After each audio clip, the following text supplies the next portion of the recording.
everyone. Welcome to another top 5, top 10. It's going to flicker back and forth between them, so I wouldn't get too hard up on whether it's 5 or 10. And I'm out of practice. I've not done one of these in a while. It's either been busy doing work or people have been busy. It's the summer. You know, everybody goes off on holiday or is moving house, so it's difficult to get a guest on. And even when I've tried to get guests on, something has then come and happened that's got in the way. I'm already plagued with that at the moment. You know, we were supposed to do this one 2 weeks ago, but then I had my vaccine and came under with a couple of days off work, so that got in the way. And then I was meant to do Paul Grogan's one last week or this week, I can't remember, and then that, for personal reasons, you know, had to be delayed, so that got delayed. It's like, sooner or later I'll get back on a regular thing with this, but I think it's just going to be ad hoc with more of those. But cheers for joining us today. This is our top 5 games with an Asian theme setting. So, you know, basically anything goes as long as it has some kind of Asian Oriental feel. Hopefully we'll get the themes right as we're doing this, but it shouldn't be too bad. And with me, I've got Billy and Diana as a guest who has their own YouTube channel and obviously does their own video content. Where's my screen? That's where I'm trying to share it. Here we go. So, Billy, why don't you tell us about yourself in and out of gaming? Sure. Yeah. Well, I've just gotten into gaming in a more serious capacity in 2019, where I really dove in. I played games as a kid and checked out Catan in the early 2000s and played some of those games. But in 2019, I caught the bug, and then in 2020, started creating content. Outside of gaming, though, I live in California, just outside of LA, and I teach science at a high school here and coach basketball. Got 3 kids and 5 grandkids with 1 on the way. So that's a little bit about me. How many kids? Jesus. That explains the logo with the basketball. What's that in your other hand? Is that like a nuclear explosion? Or like... Yeah, I've taught a lot of chemistry through the years, so it's a little flask with some fumes coming out of it. So. And what, music as well? Sounds like a Yeah, guitar thing. yeah, I love music and play guitar a little bit. So. Yeah. So multi-talented, fair enough. Yeah, I'm not sure how deep the talent goes, but yeah, my daughter actually helped me create that logo, and she drew it out for me. So I like it. I wish I could sign my name like that. Like have the Y go all the way back and do mine. But no, if you look at mine, it is literally just I write my name stupidly fast. It's about as lame as it gets. But so what have we got here? So we got Board Game Spotlight, so you give it an overview and a review if need be. You've got crowdfunding, so if you're into your Kickstarters, then, you know, certainly check out a few on here. Some unboxings, some like solo gameplays. You don't do live streaming specifically, do you? No, I haven't done any till this one. Until this one, yeah, as a guest. Well, what about this one here? This Architects of the West Kingdom 3x3x3. Didn't you? Was that a guest with them, with all aboard? Yeah, so I've done a few collaborations, but we haven't done them live. We've just filmed them and then I've posted them later. So yeah, we did that review for my channel, actually getting ready to do one on Viscounts with them on their channel. That'd be good. I'd be interested to hear the views on that because I love Viscounts. Not as much as Architects, although they're pretty close. Yeah, both certainly really as good. I found out. Certainly as I found out when doing my top 100, they're pretty close. Spoiler alert. But yeah, you know, shockingly, only 277 subscribers. That is way too low, people. I know we can get that up to 1,000 in no time. So by all means, hashtag support small creators, and let's give Billy some love and check out his content because there's a lot. There is no shortage of videos for you to check up on here of varying lengths. So yeah, give it a look. Support the small creators. So this one is our top. People saying I'm quiet. How about now? By all means, let me know if the sound is a little bit on the, shall we say, low side. I can always turn myself up. So why don't I do that now? There we go. I'll turn myself up and we'll see whether that's good. But hello to Lillian. Hello to James. Hello to Karen. Hello to Brad, who's pointing out that I'm a bit quiet, which is the last word that anybody uses to describe me, is quiet. And of course, Sean, one of my newest Patreons, thank you for coming here as well as everybody else who's hanging around and anybody who watches the stream after the fact, which is common. But we're starting a bit later than usual, so maybe I'll actually get some of the Australian lot here as well. I know I've got a few Australian followers who are always saying, can you do your streams at like 2 o'clock in the morning so that it's easy for them to do? And it's like, well, even I have to sleep, all right? And I don't get much in there. Hello to you, So Panyan. I hope I haven't butchered that name, but I'm doing my best at first sight. And I know nothing about American football. So who's the Dodgers? I don't know. Is that So a thing? yeah, Is that the Californian? Dodgers. Yeah, the Dodgers are the local baseball team here. So, and I've been a fan since I was a kid. So, I was like, I would not know the first thing or something over that. And of course, sponsoring my beverage with my local hometown cider as well. Always gotta keep the Taunton cider flowing. So, and Brad apparently is Australian. So yeah, that's to say, nice. if I do these streams at 9 o'clock onwards, it's like first thing in the morning in Australia, so they can just about tell me. Right, all right, I'll try not to butcher your name anymore. And greeting from Hungary. Good old Hungary. I used to know quite a few nice people from Hungary. I remember meeting a bunch of like Hungarian students on one of my solo trips to Austria or something, and I hung around with them for a day whilst we went whitewater rafting. It was just like there was a bit of a language barrier, but they were some of the friendliest people I'd met on the planet. It was just really nice. But okay, so on with the list. This is a top 5 games with an Asian theme, and that's essentially kind of anything goes as long as it has got an Asian theme. Now, this could come, in my case, from the artwork just being something I really like. Like, it looks evocative, it promotes that theme. It could be just that the theme is really strong, you know, everything in it makes sense from, like, Asian law perspective. It could be that it may be that this isn't in list of how much I enjoy the game. It's kind of a mixture of how much I enjoy it, but also versus when I play this game, is it just bringing out that Asian flavor to me? It's going to be interesting. But when I did this list, I thought I'm going to struggle with a top 10. And yeah, I did. I would have actually struggled if it was a top 10 because surprisingly, I hadn't played as many Asian games as I thought. And I'm not talking like Asian designed games. We're talking Asian theme and setting. So not every game on this list has to be from Sashi and Sashi, for example. But, you know, it could be a Bruna Kafala game and still have an Asian theme, you know. So when, you know, just because it's made in Asia doesn't mean it has an Asian theme. But when I looked on Board Game Geek and the various places to find Asian games, wow, there's a lot. It's like a lot more than I thought, and a lot of them I've not played. So whether that just means I suck in that regard, but hopefully that means we're not going to get too much crossover and you're going to bring 5 games I've never heard of, which would be cool. Was it difficult for you? No, not really. It's interesting. I tend to just be drawn to them when I see games on Kickstarter or in stores or on BGG that have that look. It just seems to draw me in. And my family lived in Indonesia for 12 years, and so maybe that's part of it too, having been able to travel around Asia some. But yeah, I just always get drawn in. So we have a lot in our collection, and it wasn't hard to come up with 5. This will be good then, because mine might just be quite a boring list, but yours will be the more interesting one, which will be good. Although, like I say, if you've got like family there, that kind of makes sense. I mean, it'd be interesting to see if the Nerd Shelves, if you know them, could do a follow-up list to this, because obviously Judy is, you know, Asian, and obviously they've lived over there as well before coming to the States. So if anybody else is going to know a lot about some Asian themed settings and games, it's going to be them. So it'd be interesting to hear what they do. But also in the chat, hello Lena from Sweden. I really want to go back to Scandinavia at some point. I've only done Norwegian fjords, but I've not done Sweden or Finland. But everything just, I mean, I'm going to Iceland hopefully at some point in the next year, but I would like to do more in Scandinavian. And of course, Kabuki Kid, because Kabuki Kid never misses a stream. I swear you're multiple people. I swear he's multiple people. He's like, he clones himself. He's like is it Multiplicity Man? I don't know. The like the Marvel hero who can split himself into like 4 or 5 or something. It's just like, he just goes around and hangs out on every different stream. He's probably on another 2 or 3 streams right now. As I'm just talking about. But okay, cool. So we'll have to see whether we get there. Do you reckon there's going to be much overlap? I'd be surprised if 1 or 2 of my games you didn't overlap with, but maybe I could. After you've just given that little spiel, I could be completely wrong.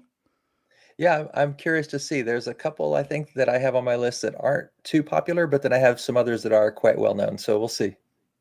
I think we'll have maybe 1 crossover at least. I don't know. Yeah. And yes, she, not he. I keep doing that. Sorry. My bad. I say force habit. Stupid habit. Okay, right. Let's get on then before I embarrass myself any further. Let's get on with it, and not starting at 10. We are on 5s.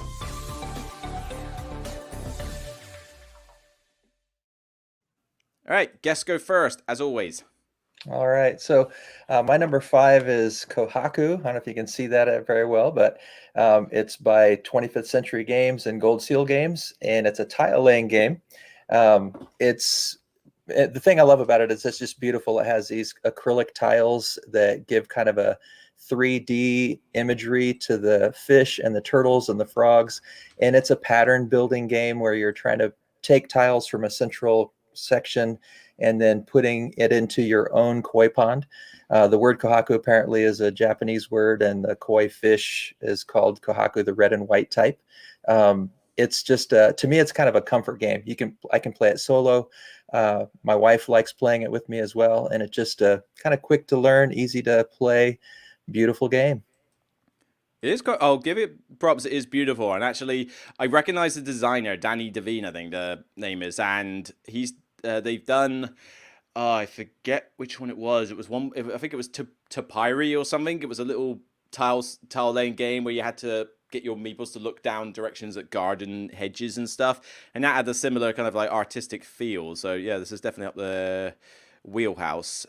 Is it definitely Asian themed? I mean, I guess so with the lotus flowers and stuff. But I mean, what did it? Does it give a region in particular?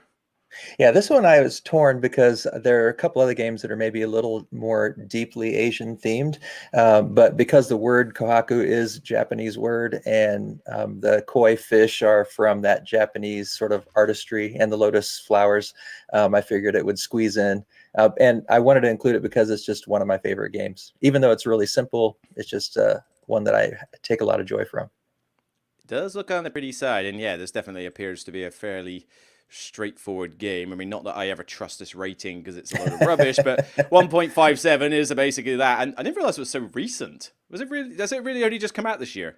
Yeah, it says on the box 2020, but I don't think it was widely available till 2021. So, Occasionally they get mixed up. I mean, I put In the Hall of the Mountain King on my top 10 of 2020, and technically BGG says 19, but I don't remember ever seeing the game until 2020. So it's kind of weird, but we've got that. Apparently, was it Kohaku making a koi pond, definitely Asian theme. Okay, cool. And like I say, honestly, I am probably going to put my foot in this. All right. I love Asian culture, but I am not an expert. Okay. So there is a good chance that they'll say something stupid or I won't know some basic knowledge or whatever. So you in the chat are going to be the ones to like fill in some blanks. Hopefully, I will learn plenty today because clearly I think I'm the novice in all this.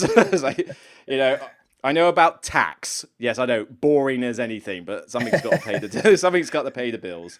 Right. Okay. So my number five is, as I go to it. Now I mentioned Bruna Kafala. Funny enough, I mentioned Bruna Kafala because, well, this is one of their games. Now I put this one at number five because it's not the most thematic game in the world, certainly in that, but it does have everything from the cover to its aesthetics to a lot of the stuff that you like collect in this game. As much as this game is slightly abstracted, Yamatai is still a really nice, like beautiful looking game. I mean, that cover just drew me in instantly. And I know that you are mainly messing around with like colored boats and trying to lay them out in a in a line and such. But everything in this game, from the characters that you can get, which are a mixture of samurai, ninja, and monks. I mean, that one basically looks like Avatar: The Last Airbender, and there's a few others around. But even the ships themselves, those pictures, they've got the sails. It's all based on this region, and the buildings. Yeah, these particular trade vessels here. All the buildings are from Adrian, and here you go. Every picture just brings it out. So yeah, it's an abstract game, but even got fans in this one, just to help my argument. But everything here just sort of screams out this is like beauty, which to be fair, a lot of Asian themed games actually do very well on the whole like aesthetic side of things. There's just something about it that's really it. But yeah, it's not for everyone. I mean, I kind of compare it to Five Tribes. It's hard to tell which one I prefer more. Possibly this one I find a bit easier to teach, so maybe this one. But honestly, Five Tribes and Yamatai could switch places any day or something. I both I like them both. I'm just kind of surprised that one did really well and the other one not as much because they've got some similarities. I mean, they're all obsessed with colored wooden pieces in some regard. Does this one have that sort of Mancala movement style, or is it not that way? I haven't played this one. No, not quite. The idea is that you bid for turn order in order to get the Oh, okay. boats, depending on that, and then what you do is with these colored ships that you get in your supply, you put them down on the board and you travel around this archipelago and put stuff down on islands, collect tokens. But there's restrictions as to what you can do with the boats. Like I believe you have to kind of do different color. I forget if it's different colors or the same. I don't think it's the same. I think you've got to do like a different color to the one before it. So, like I say, reasons. Don't ask me why, but it just makes for a very beautiful game, and that. So, yeah, not everyone's played it, but it's a solid one nonetheless. Okay, anybody who's got anything got to say there? So, I didn't love Yamatai. Pretty game and solid game, just not for me. Well, you said solid. I mean, what do you want? So, surely Sod's good there, but nah, is gone. And hello to the low. Hi everyone, long time no see. Hi to you as well. Okay, fair enough. With not much else to say, let's hit on with the number 4s.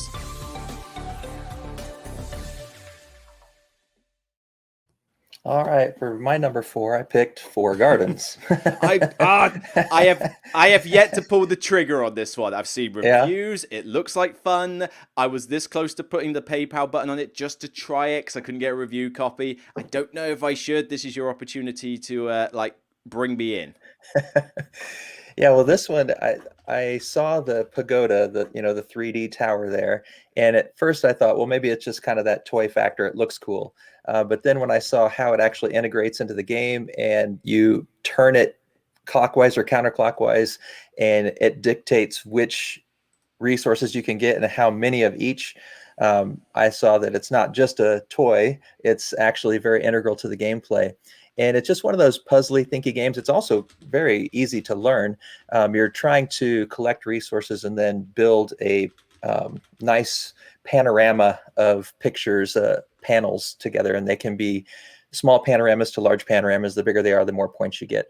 But it's just that puzzly nature of trying to figure out how you can get the resources you need to build the panorama you're trying to build. And then that little scoring board, one of the unique features on that is if you get your token all the way to the far right, and you continue to score in that color, the other person starts moving backwards. And if you ever knock them off the track, they're done. They can't progress on that track anymore if you can knock them off the left side.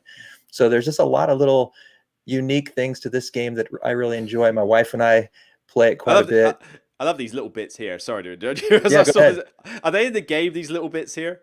Yeah. Oh no, those aren't. The little people are not.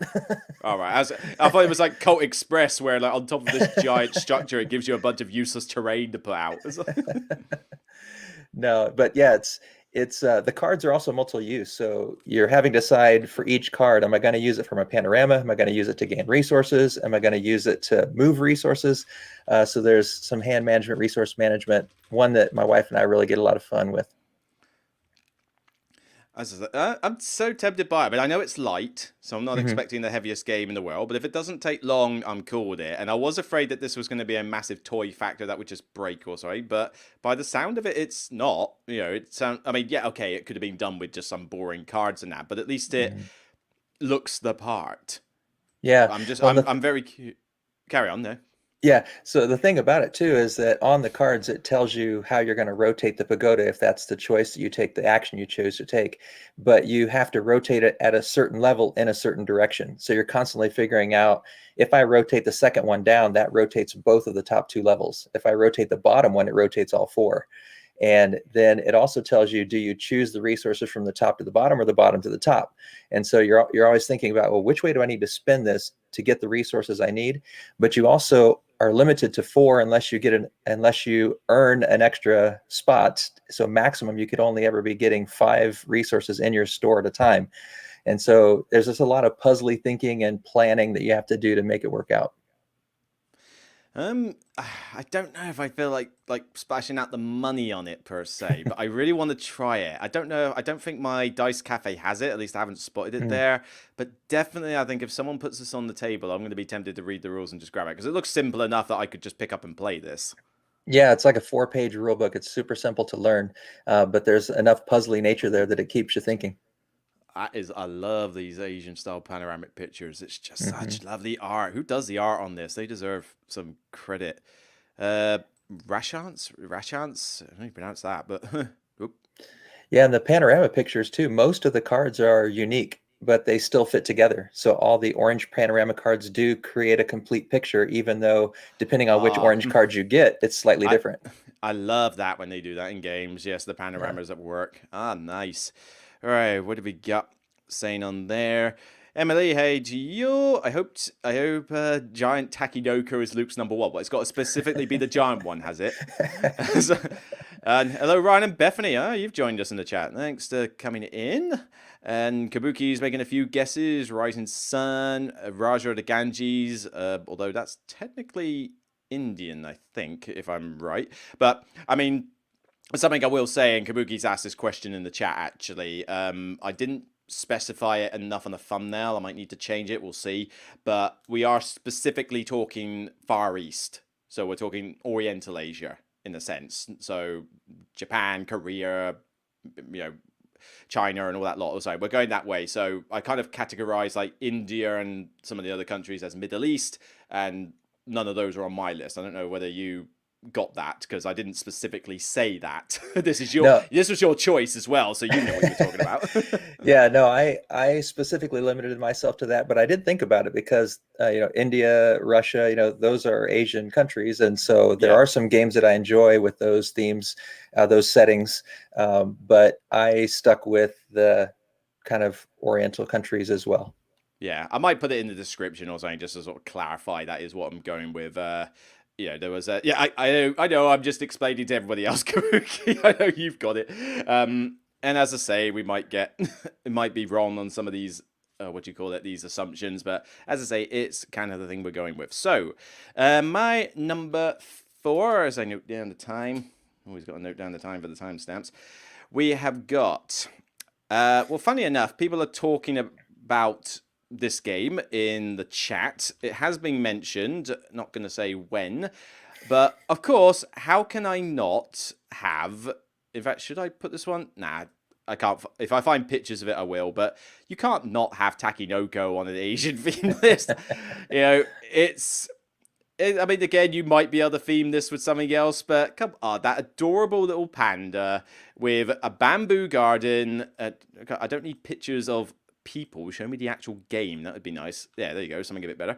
But that cute little panda growing the little bamboo trees. All the artwork, again, evocative of all the gardens. It's, like I say, this one just gives me a very good like Asian flavor as I'm doing it. So, but I think if you tried to retheme this, it probably would be a little bit tricky because I mean you've got to come up with a plant that grows like fast that an animal is eating quickly that you would have as a pet. There's got to be some limitations on that front, and of course it gets a little bit more kind of on the nose and ridiculous when you move on to the Chibi's expansion, which of course I have got, and it has been mentioned like, oh, what about the giant version? Yes, I've got the giant version as well. I paid Nice. whatever shocking amount of money it was and got the giant Takinoko set, which I've used to great effect. I have used it with like teaching events with the Dice Cafe and that where they say, Luke, can you just bring something as a showpiece? And it's like, well, I've got this giant cube with a figure hand-sized panda, like, Doosh, there you go, and bamboo that's as big as your hand as well. It's just like, oh, it's kind of ridiculous. I'm wondering if I can find giant Takinoko anywhere on there, but it doesn't look like I'm going to get fortunate on there. But yeah, it's kind of ridiculous when you see it in person. In fact, actually, is this it? Nope, that's the miniature versions. Boring. But even there, look at that. I mean, that is the stereotype kind of like female Asian panda there as well. So, oh, hang on. Was that it? Probably not the game, but I can show you the box. Yeah, there you go. It comes in this. That's the smaller one. That's just Takinoko cheapies. So times that by about 2.5, and you get the box for the main one. So it's kind of ridiculous when it gets going. But yeah, I love it. It's cute. I wouldn't teach it as a gateway game. I think there's a little bit too much going on in it, but it's such a lovely, charming little game, and especially with chibis, it adds just a nice little bit of flavor with little kitty pandas running around, which I always try to collect as many as I can. But I always find it quite amusing that the male panda is purely going around trying to eat, and it's the female panda that's chasing after the male panda in order to make the kids. It's like so many jokes have been made during games about that. It's kind of ridiculous. But what are people saying on there? I like Takidoko. I did have a large panda as a baby. Aren't pandas like one of the hardest things to keep care of? I mean, have you seen half of those YouTube videos where you've got the zookeeper looking after pandas, where there's about 10 of them and they just want to play with everything. You cannot stop them. It's like they're cute as buttons. I love them to bits. I love all bears, but it's just I can't imagine trying to keep a panda as a pet and having it like house train it. I guess can you house train a panda? I'm not entirely sure. That's not Takinoko related. I only played Takinoko once, but I did enjoy it. Almost 1-2, basically tied and lost to a tiebreaker, and that's why Kabuki never played it again. That's how it works. Stuffed animal panda. I thought it was a real panda. I felt like that doesn't count. Okay, fine. I had a stuffed toy dolphin as a kid. That didn't mean I owned a dolphin, but it's still cute. Fine. We'll let Bethany have that one because I'm pretty sure Bethany's the one who's typed that one in. Over there. So we got a few other games we mentioned in the year. The Dragon, Gates of Loyang. I heard Gugon was on the list earlier. So, this would be interesting. I know you would love to see some Feld love on this list. Good luck with that. You're going to have to plead to Billy, I think, on that one. It ain't going to happen with me. So, you know me. But cool. All right, fine. With that said, let's move on to Freeze.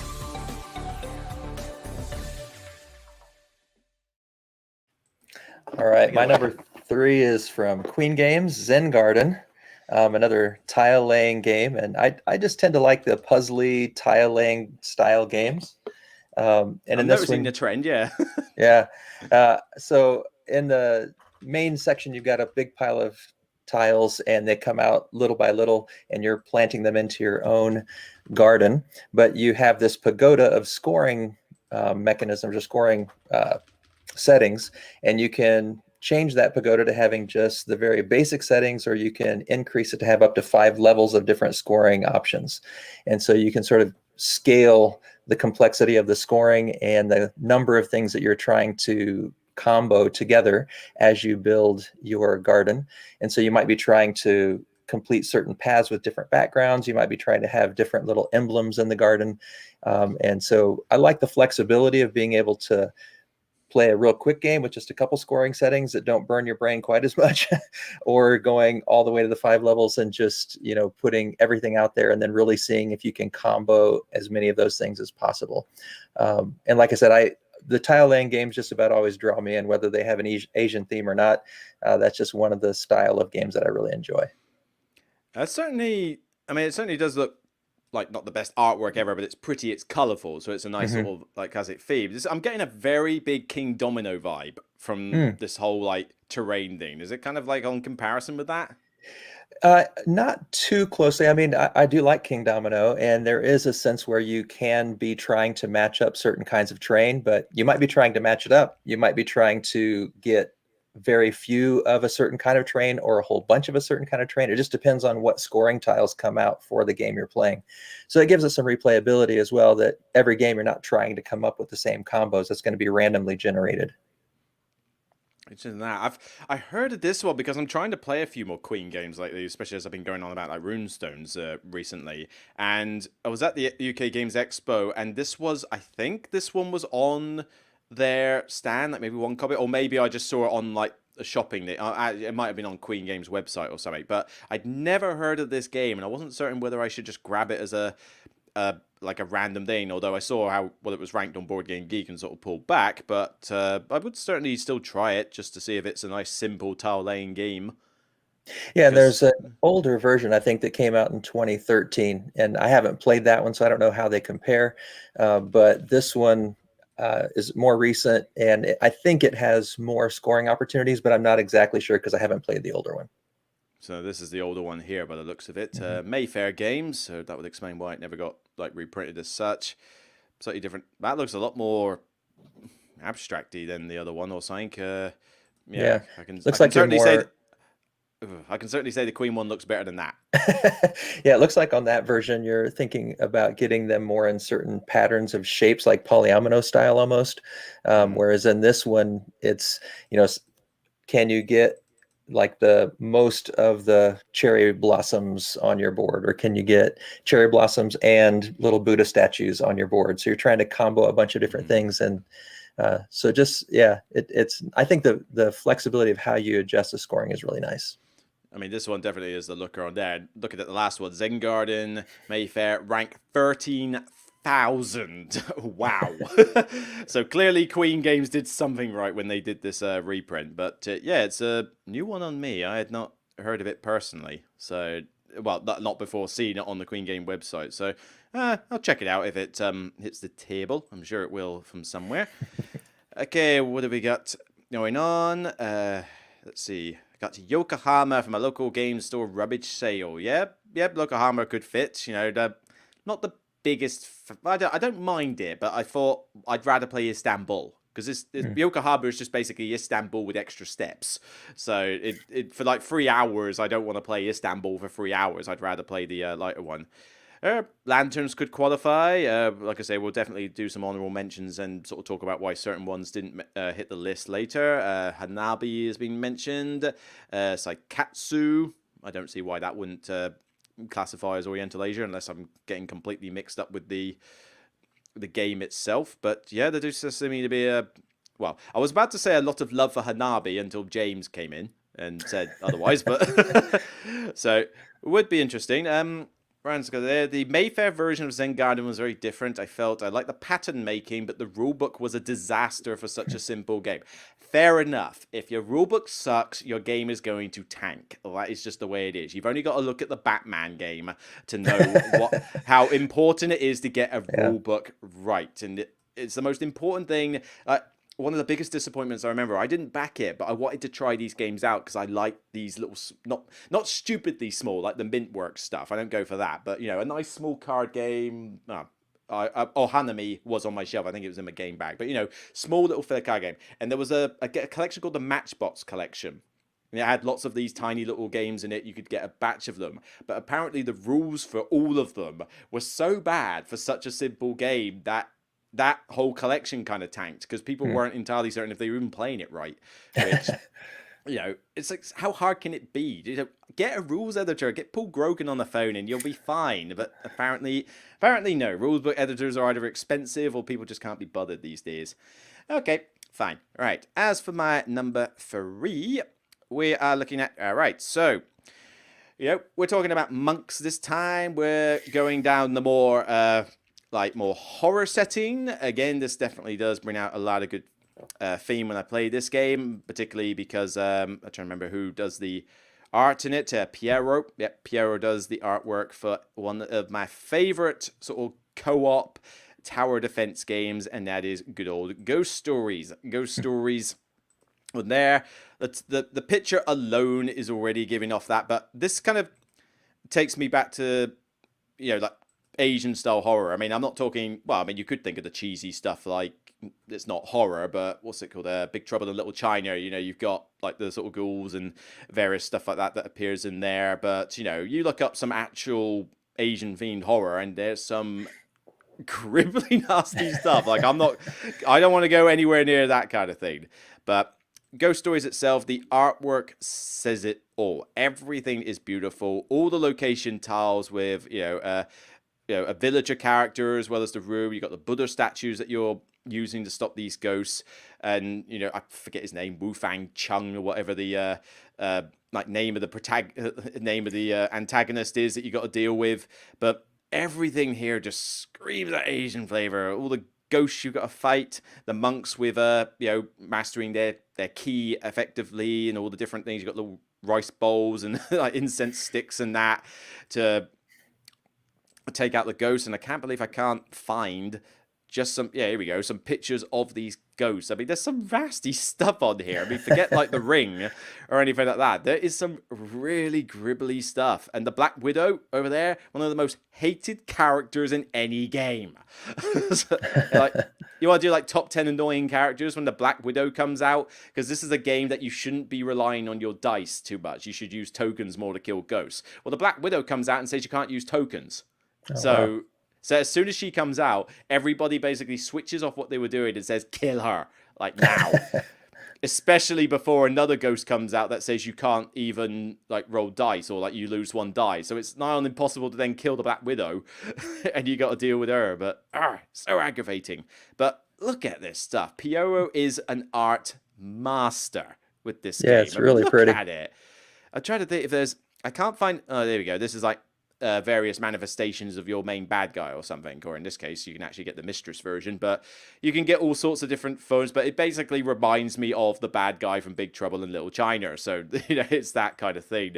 I'm trying to, what the earth, oh yeah, I want those. Somebody tell me Some where crossover there.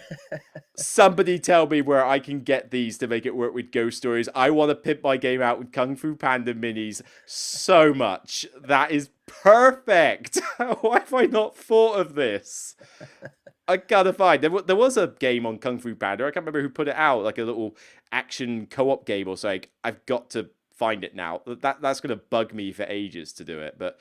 Yeah, I can't find a specific ghost. There's one where it's kind of like, it's got like teeth in the eyes and stuff. It's like really gribbly, Wow. but that, it's, like I say, I love this one. Not played it for a while.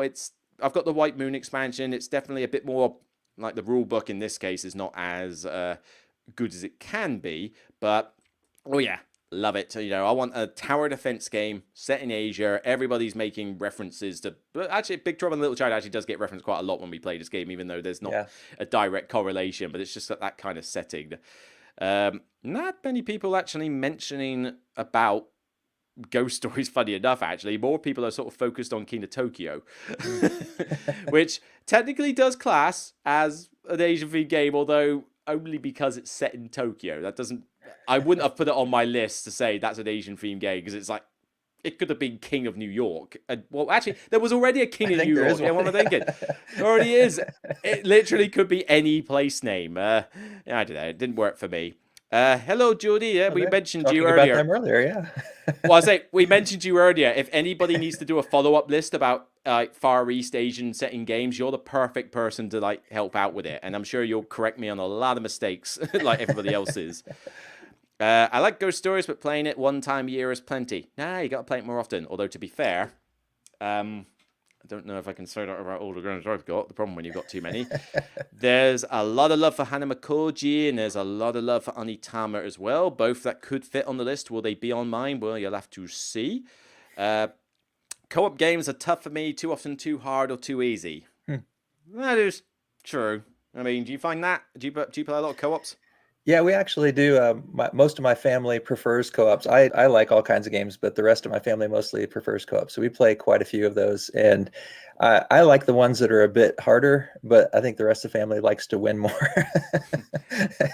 It's a hard balance to get, and I'd rather that they gave me a challenge than were too easy. But then the problem is some games, like, I mean, Arkham Horror LCG and a few Lord of the Rings LCGs, you know, those two can get to stupid difficulty levels at times. I want a chance to win. I don't want to be punched in the face repeatedly. Yeah. Something like Spirit Island, I think, gets the challenge quite well. I mean, you can take like that difficulty from 0 to 10 million or something in terms of the difficulty. Although, you want to talk about difficulty in games, Ghost Stories, like the base game is hard enough in itself. I only ever play this on base game, and it's like initiation level, and I can't remember the other three ones, but I think it's something else, and then Nightmare and in Hell. Also, like Hell is there's 3 more difficulties. Hell is the main one, I think, and it's like, I'm sorry, but I want to play a game.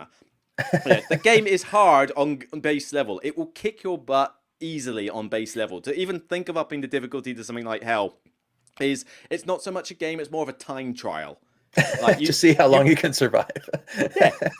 Don't expect to win the game on hell difficulty. You are just you go, right, we're going to play on the hardest difficulty and we're going to see how much of that deck of ghosts we can get through. Because let's face it, you're not going to win.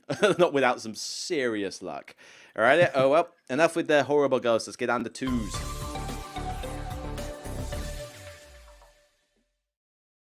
That's All right. We interesting. got We a. saw. Go ahead. Hmm? I was going to say if we got a lead in for yours because it's kind of like instant, and here it is. But Yeah.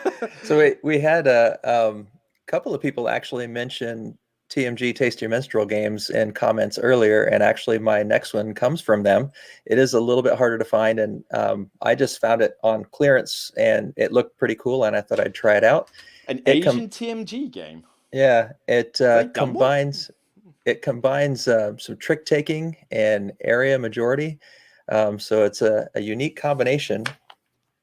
Jiraku. That name sounds familiar, but I know nothing about this game. I mean, I wouldn't have even known it was a TMG game. As soon as you said Tasty Mitchell, I thought, who? What? When did they do an Asian game? Yeah, this game is it's a small box as you can tell, so you can take it anywhere, but it's got a lot of depth of play, some really interesting styles. So the thing that makes it unique about the trick taking is while you have to follow suit, you don't actually have to follow suit to win. You just have to have the highest number. So if you can't follow suit but have the highest number, you win. And there's also no trump. But it's not just trick taking, because when you win the trick, then you get to choose how you're going to place your soldiers or your daimyo tokens out on the board, and you're trying to gain area majority and area influence at different points of the game. Every trick you're going to score some points for having influence in the areas that are in question, and then at the end of the round you're also going to score for reputation points for area control. And that grid across the bottom in the black shows you that the way it scores for area majority is different every round. So the first round you're scoring it in that sixth column, and then the fifth column, and then the fourth column. And so it's simulating a march to Kyoto. And so your troops are having to go from the right end of the board down to the left end of the board in terms of trying to gain majority further and further to the left as the rounds progress. So it's just a really unique twist on trick taking combined with placing your workers, so to speak, your soldiers and your daimyo, as well as moving them and removing the tokens of the opponents as well as an option. I'd never heard of it. I mean, it's a weird one to combine with trick taking, the idea of like marching troops, but I like a good trick taking, and I actually had the same thought as Judy. It does look good. I mean, the artwork on these cards is pretty decent. That one you just put up, the purple card there, is the one that shows you the points for each trick. So every time someone wins a trick, they'll take that card, and that reminds them they're the first player for the next hand. And it also tells them how many points are awarded. So So do you the could, other cards basically like, four of samurai, four of katana or something, or do they Mhm. all have some special power, or a few of them do? Yeah, there's one that has a special power. There's from 1 to 6 are the cards, and then there's a ninja card. And the ninja card loses every trick unless someone plays a 6, then it automatically wins. And it's the last person to play. So if 2 people play a ninja, then it's the last one to play that actually wins. But the numbers on the card actually matter more for than just the trick taking. So like if I play a 6 and I want to put troops down, I have to put them in section 6. If I play a 2, I have to put them in section 2. Or I could say, I don't want to put maybe I play a 4. I don't want to put troops in section 4. I'm going to use 4 action points to move my people around or take your people off the board. So there's just a lot of different decisions you can make every trick. So you want to win it sometimes so that you can take those actions, but other times you want to lose the trick so you can actually lead, not so you won't lead the next trick. So because you don't want to lead with the ninja most times. But the ninja allows you to place troops anywhere, whereas the numbered cards, you can only place them in the numbered section that matches. That I gotta admit, I gotta agree with some people in the chat. I was like, this is like the one on your list so far. That I mean, actually, I do want to try Four Gardens, but this is the one that's got me the most intrigued. I do like trick taking games. I don't own many of them, although I just bought Fox and the Forest Duet Yeah. on a whim just to find out what it was like, and I thought that was just a really nice, charming co-op trick taking game. And I think I do like the trick taking mechanic quite a bit. I mean, I grew up with playing things like trumps and rummy and stuff like that with a deck of cards, so I guess it's kind of ingrained in the system. But yeah, because I've gone for a lot of the thematic games, it's very difficult to sort of have like trick-taking match. Hmm. But I've sort of gone past that now, and now I've diversified a bit more, and suddenly like, oh wow, I want to try more of these trick-taking games. I mean, I already love the Crew. I've got that one. This one would definitely be up my street to try something a bit different, where it's not just generic cards and that per se. But no, that's a pretty solid one. What do we got there? Who remembers the old Milton Bradley Game Master game Shogun, aka Samurai Swords, aka Ikuza? I remember something with about samurai swords. You actually had these little swords that you put on the thing. I can't remember exactly what it was, but Yeah, not ringing a bell for me. Shogun, I remember. Although I'm thinking of Shogun with the cube tower, which I Yeah, the tried. Queen I game. tried. Yeah, I I think, is it tried it. Queen? I think. I think it was Queen. Yeah, I mean, I tried it. I liked it, but I couldn't get anyone else to play it because they were kind of the cube tower luck factor kind of put them off a area control. But I quite like Shogun. Oh, so it took forever. Like Mm, you could AP like crazy. I really want to try Let's Make a Bus Route. So do I. I'm not even a looks fan of cool. roll and write games, but Let's Make a Bus Route is like for some reason one of those that I wouldn't mind trying. Generally, some very good positivity for Jiraku. So I think this is going to be like a one of those games that no one's played, and is like going to be now on everybody's wish list. Like everyone, although good luck trying to find a copy, because I mean my cafe is selling a bunch of Tasty Minstrel games. That's why I got Eminent Domain from them really cheap. I'm even tempted to get Scoville, but I don't know if I'd like it or not. But I did not see Jiraku on that list, and I don't know where you're going to find a copy of this anywhere unless you see it on a secondhand sale. But if I see it on the secondhand sale, I'm going to have a look at it. But yeah, Yeah, it was wishful on. thinking. My copy was just on clearance on Miniature Market, and it was just one of their special sales on the clearance rack, basically, and it was like $8 or $9, really cheap. And yeah, so I thought, well, looks good enough. I'm going to try it out. Nice on there. I mean, I doubt it will be anywhere in the UK. Although less than 2,500, so it's definitely had some fans, and it's got, like I say, designer, artist, all from Asia as well. So yeah, Mhm. all right, that's a pretty solid one. I gotta have a look at that. Well, wishful thinking if I ever get to look at it, but I'm certainly going to try. If I spot it, I'll let you know. Okay, we're on twos, aren't we? So number two for me, it has been mentioned in the chat, but quite a long time ago. It has fallen a bit in terms of how much I enjoy it, even though I still enjoy it. It's still top 100 material, but let's say most of my games I've done have been fairly smallish in a sense. They've got some visual meme, but it's just that little garden, that little thing like that. This is the more grandiose one, but yeah, I need like classic, fantastical feudal but Japan style stuff. I need Rising Sun.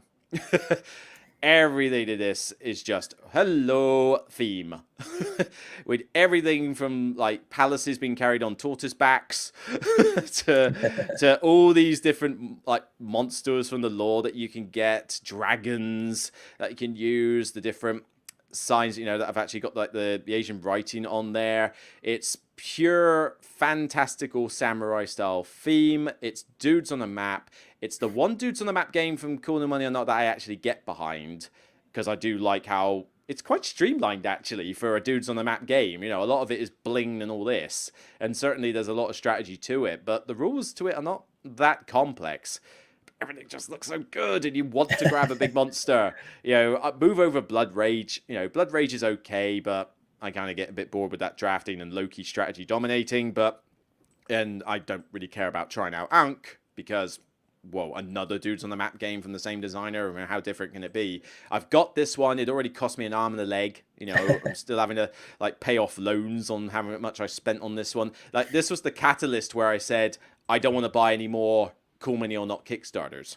Not because I didn't like the game, but because I spent way too much on the game. Like, I would have happily been content with a bit less. I didn't have to go so nuts on this. But, your lesson learnt. It stopped me from spending too much money on a brand new game that I have no idea about. Like, I know I've spent, like, all in on things like Nemesis and that, but then I have played Nemesis, so I already know I've got a slight attachment to it. This was just brand new. No idea if I'd like it or not, but wow. It looks good. All these different monsters. This is definitely giving me an Asian flavor every time I play it. Yeah, I haven't played any of the Eric Lang, Simon games in that sort of trilogy. I've wanted to play Rising Sun. It's actually the one where the theme is the one that draws me in. But as you said, the cost is what just keeps holding me off of wanting to jump in and get it. I'm much newer to the board gaming hobby than you, so I was coming in after those Kickstarter projects were over, and now I'm just looking, secondhand. Can I pick up some of these games? But I would really like to try this one. It's definitely assault. I mean, you can expect to get killed a lot. It's one of those you can't get too attached to your troops, but the blind bidding with the combat's really cool. All the factions are very different. I'm trying to think of anything a bit. Don't get too harped up on the fact that it mentions it's got negotiation. That is like so light and slightly tacked on. It really isn't a factor. I think they made way too big a deal of that. But yeah, I get a kick from just how gorgeous it looks with that flavor. What have we got in terms of comments here? Everyone's still loving Jiraku, so you've really hit a curve with that one. I need more sassy and sassy games in my life. I wouldn't say no to trying a few. I mean, I've got Coffee Roaster, but that's the only one I think from them I own. I want to try Let's Make a Basra, and some of their stuff just looks very nice and charming, so we'll go with it.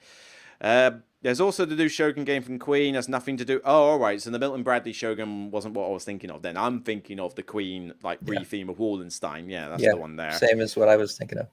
And that, Gads, look, you got a 2-player game on your list. Well, you'll have to see because there's only one left. And you haven't had a 2-player only one, so no, none of us have had a 2-player only one yet.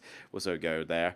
And this is why Ryan and Bethany are totally awesome. Well, yeah, can't one of the many reasons. I was going to say, can't disagree with that. What have we got? Also, still about sugar. What about Teenage Mutant Ninja Turtles from Victor Cow?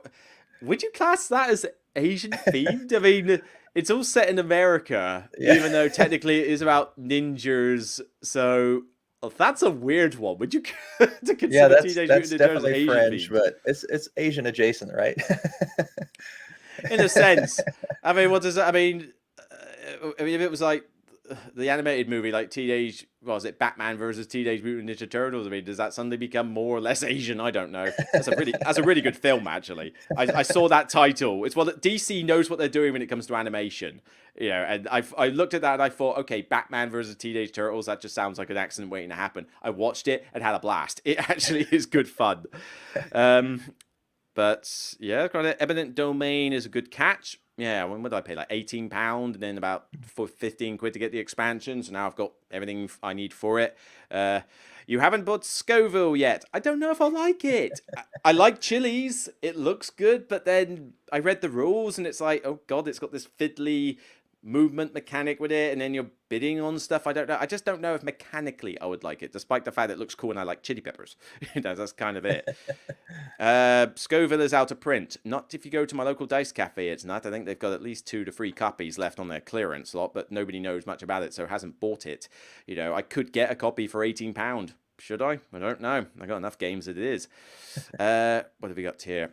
I love Rising Sun, but I feel it works better with an even number of players. I played a couple of 5-player games, and that 5th wheel person seems to have less fun and less likely to win.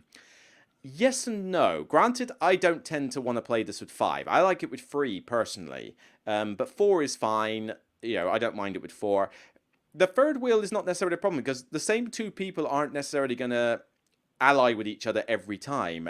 And in a 3-player game, being the odd one out where you basically shuffle through these tiles to see what action you're doing, and there's one that you get ally bonuses, but there's also one tile that does something nasty to players if you're not allied with someone. Like, you don't suffer. So there's an incentive to not be an ally at times. Plus, you also can't attack anyone who's your ally, and you might want to. So, but in a 3-player game, that works better because there's only 2 other opponents. I get that in 5-player, though, having 2 teams of 2 allying for a round and then having the 5th wheel does get problematic. So I agree. I wouldn't play it with 5, but 3 works fine, even with a 3rd wheel. Has anyone tried Chinatown? I have not. I'm not going to ask if Billy has, because I don't want to spoil this one if it happens to be on there. So we go on that. But, I mean, I've heard Chinatown is quite punishing, so I don't know if I would like that. Someone's betting that Hannah Makoji is going to be incoming. We'll have to see if anybody's right on there. Hello to GKet Chrissy. Joined late. Has anyone mentioned Ohanami? No. You'll have to see if it hits my number one. Although, actually, well, to be honest, no. Spoiler alert, it's not my number one. I am loving Ohanami. Ohanami is a really nice little filler. I mean, the fact that viewers suggested it to me and they were right. You know, it is a filler I'm going to keep in the collection for like days, like years to come. It could be themed about anything. Yes, you're building a Japanese garden, but you've just got pictures of plants and cherry blossom trees or something. There's not even an Asian person or structure in the entire deck of cards. I mean, that would be a bit of a fringe pick. Demon Worker. Have you ever heard of that one? No. Is that Asian themed? It's a worker placement where you're basically little demons and you've got humans as your workers and you can get other types of demons as special workers. I mean, it's a nice little simple worker placement, but is that really Asian themed? I don't know. It'd be good. And some love for Gates of Oyan and Yokohama. Oh yeah, it's not on ours because you said you haven't played Yokohama, right? Right. Yeah, So you're that was 4 for good. 4. I haven't played any of the 4 you've listed. I can't believe you've not played Takinoko. I mean, I can get Yeah. Rising Sun. I'm fine with, and Ghost Stories probably I'm fine with as well. What was my four? My four was I've forgotten what my four was. I think that Oh, was Takinoko. Takinoko. Yeah. Yamatai. Yeah, I can understand like the reciprocity of that, but I cannot believe you've never played Takinoko. Yeah, I really want to, and I think it's one that I play a lot of games with my grandkids, and I know it'd be too hard for them to play it the right way, but they would love the pandas and the bamboo. So it's definitely That's one what on I my mean. wish list. You've got all these kids. I just can't believe that you wouldn't have I played that at some point. That is insane. Well, fair enough. Anyway, people are making a lot of guesses as to what were number ones. We're going to see whether you're correct or not.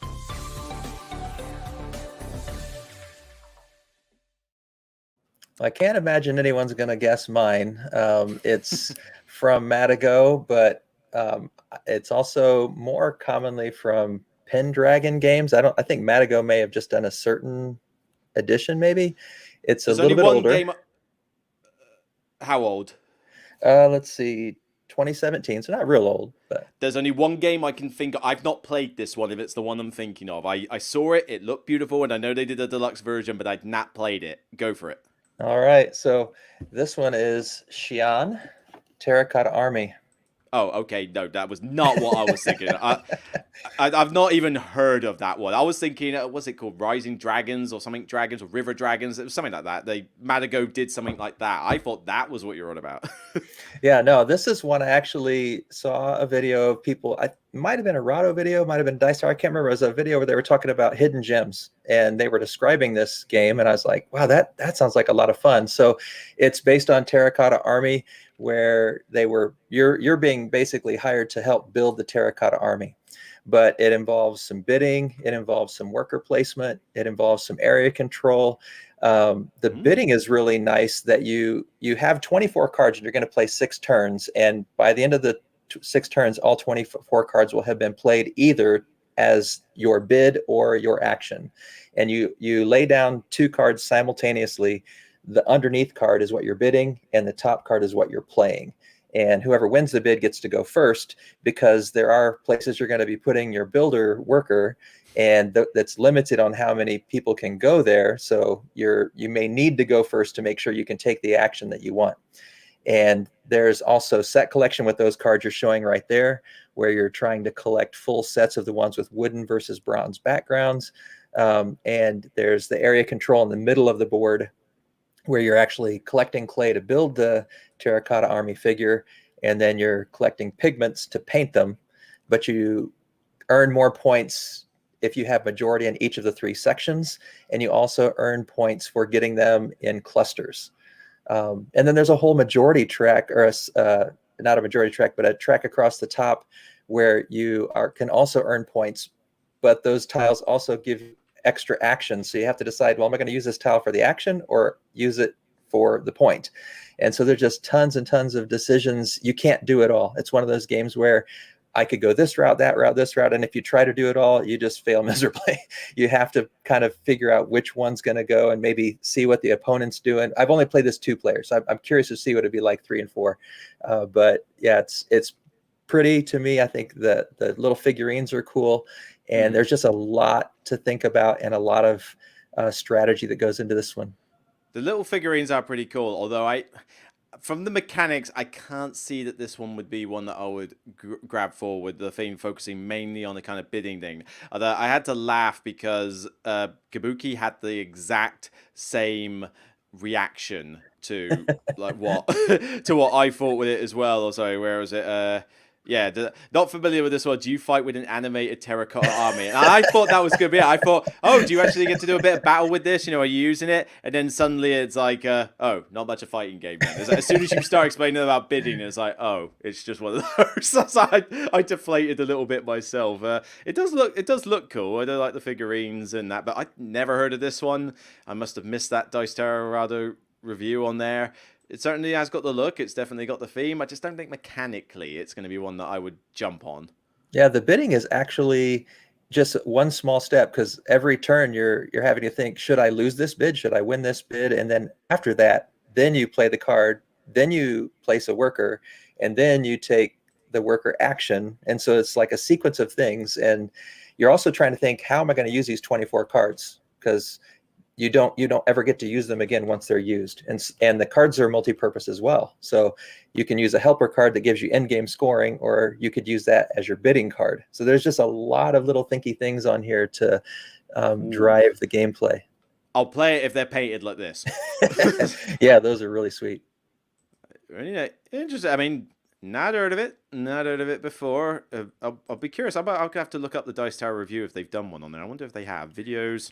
I'm thinking it might have been a Rado video. It's been a while since I saw it, and it was one of those hidden gem kind of things. Oh, there is one. Well, Dice Tower and Rado have done one. He's done a run review, and Zan has done that one. Yeah. And of course, some small creators have done it. By all means, check them out as well. But yeah, all right. So rank just under 3,000. Don't recognize the designers or the artists, but have I seen this cover? I don't think I have, even though back in that 2017-18 time, there was probably quite a few Madigo stuff that was going on for me. What have I got? Dicetown, Takinoko, Inish, and I could have sworn I had another Madigo game for a while, but I probably don't anymore. But yeah, so they got some stuff. But like I say, I'm glad you came here actually, because you've actually come up with like 5 games of which I've heard of like one of them, I think. And it's good to actually go, right, okay, here's the stuff that a lot of people haven't heard of, because I think most people have probably heard of my ones and would have been bored with it. What have we got there? Apparently you get yourself a fan. You look great for grandkids. Thank you, Dr. D. Things like that. Starship Samurai could work, although, I mean, I'm not trying to go for borderline Asian themes. I'm trying to go for like ones that are a bit more, in a sense, and that. Although, like I say, Yamatai was my number 5, and then it was number 5 for a reason. Is Onirim legit? I don't know about Onirim. The Oni series?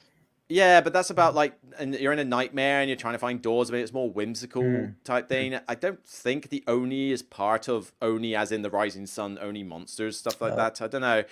If it is, it's maybe a coincidence, but I wouldn't have got that from playing the game anyway. People are mentioning some other choices. I'm not going to focus on this, but by all means, keep the choices that you've got handy, because I've only got my number 1 to do, and then I want to go through some honorable mentions, or certainly, to be honest, maybe less honorable mentions and more what you lot have thought should make the list and why they have not. But Yamatai was mentioned as my number 5. Hello. Funny enough, we're just talking about Onis. So the Rated Oni channel, yeah, the perfect source for Onis. Everything, all your Oni needs. And I don't know if I should put this on, because this feels like self-plugging, but thank you, Ryan or Beth or both, for saying that. StreamYard does make this a lot more user-friendly, I must admit, but yeah, maybe it's the cider that helps, or perhaps I just get on the roll. But yes, I do have fun doing these, and somehow I can kind of like chat, do whatever. It takes a bit of prep ahead of time, but yeah, it's doable. Curious if anyone else. That's exactly why collabs are awesome. Couldn't agree with you more, Chrissy. Couldn't agree with you more. Right, okay, number 1. Let's move up with yours.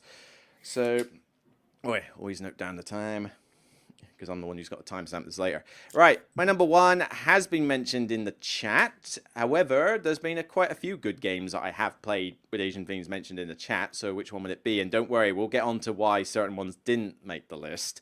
But same with Rising Sun. I play it, I want that fantastical Asian style theme, that's the one I'm going for. Although I gotta admit, that Great Wall, the Awakened Mhm. Realms game, I was saying, I'm looking forward to getting that from a Kickstarter delivery because that could be like the next step in It that looks thing. great.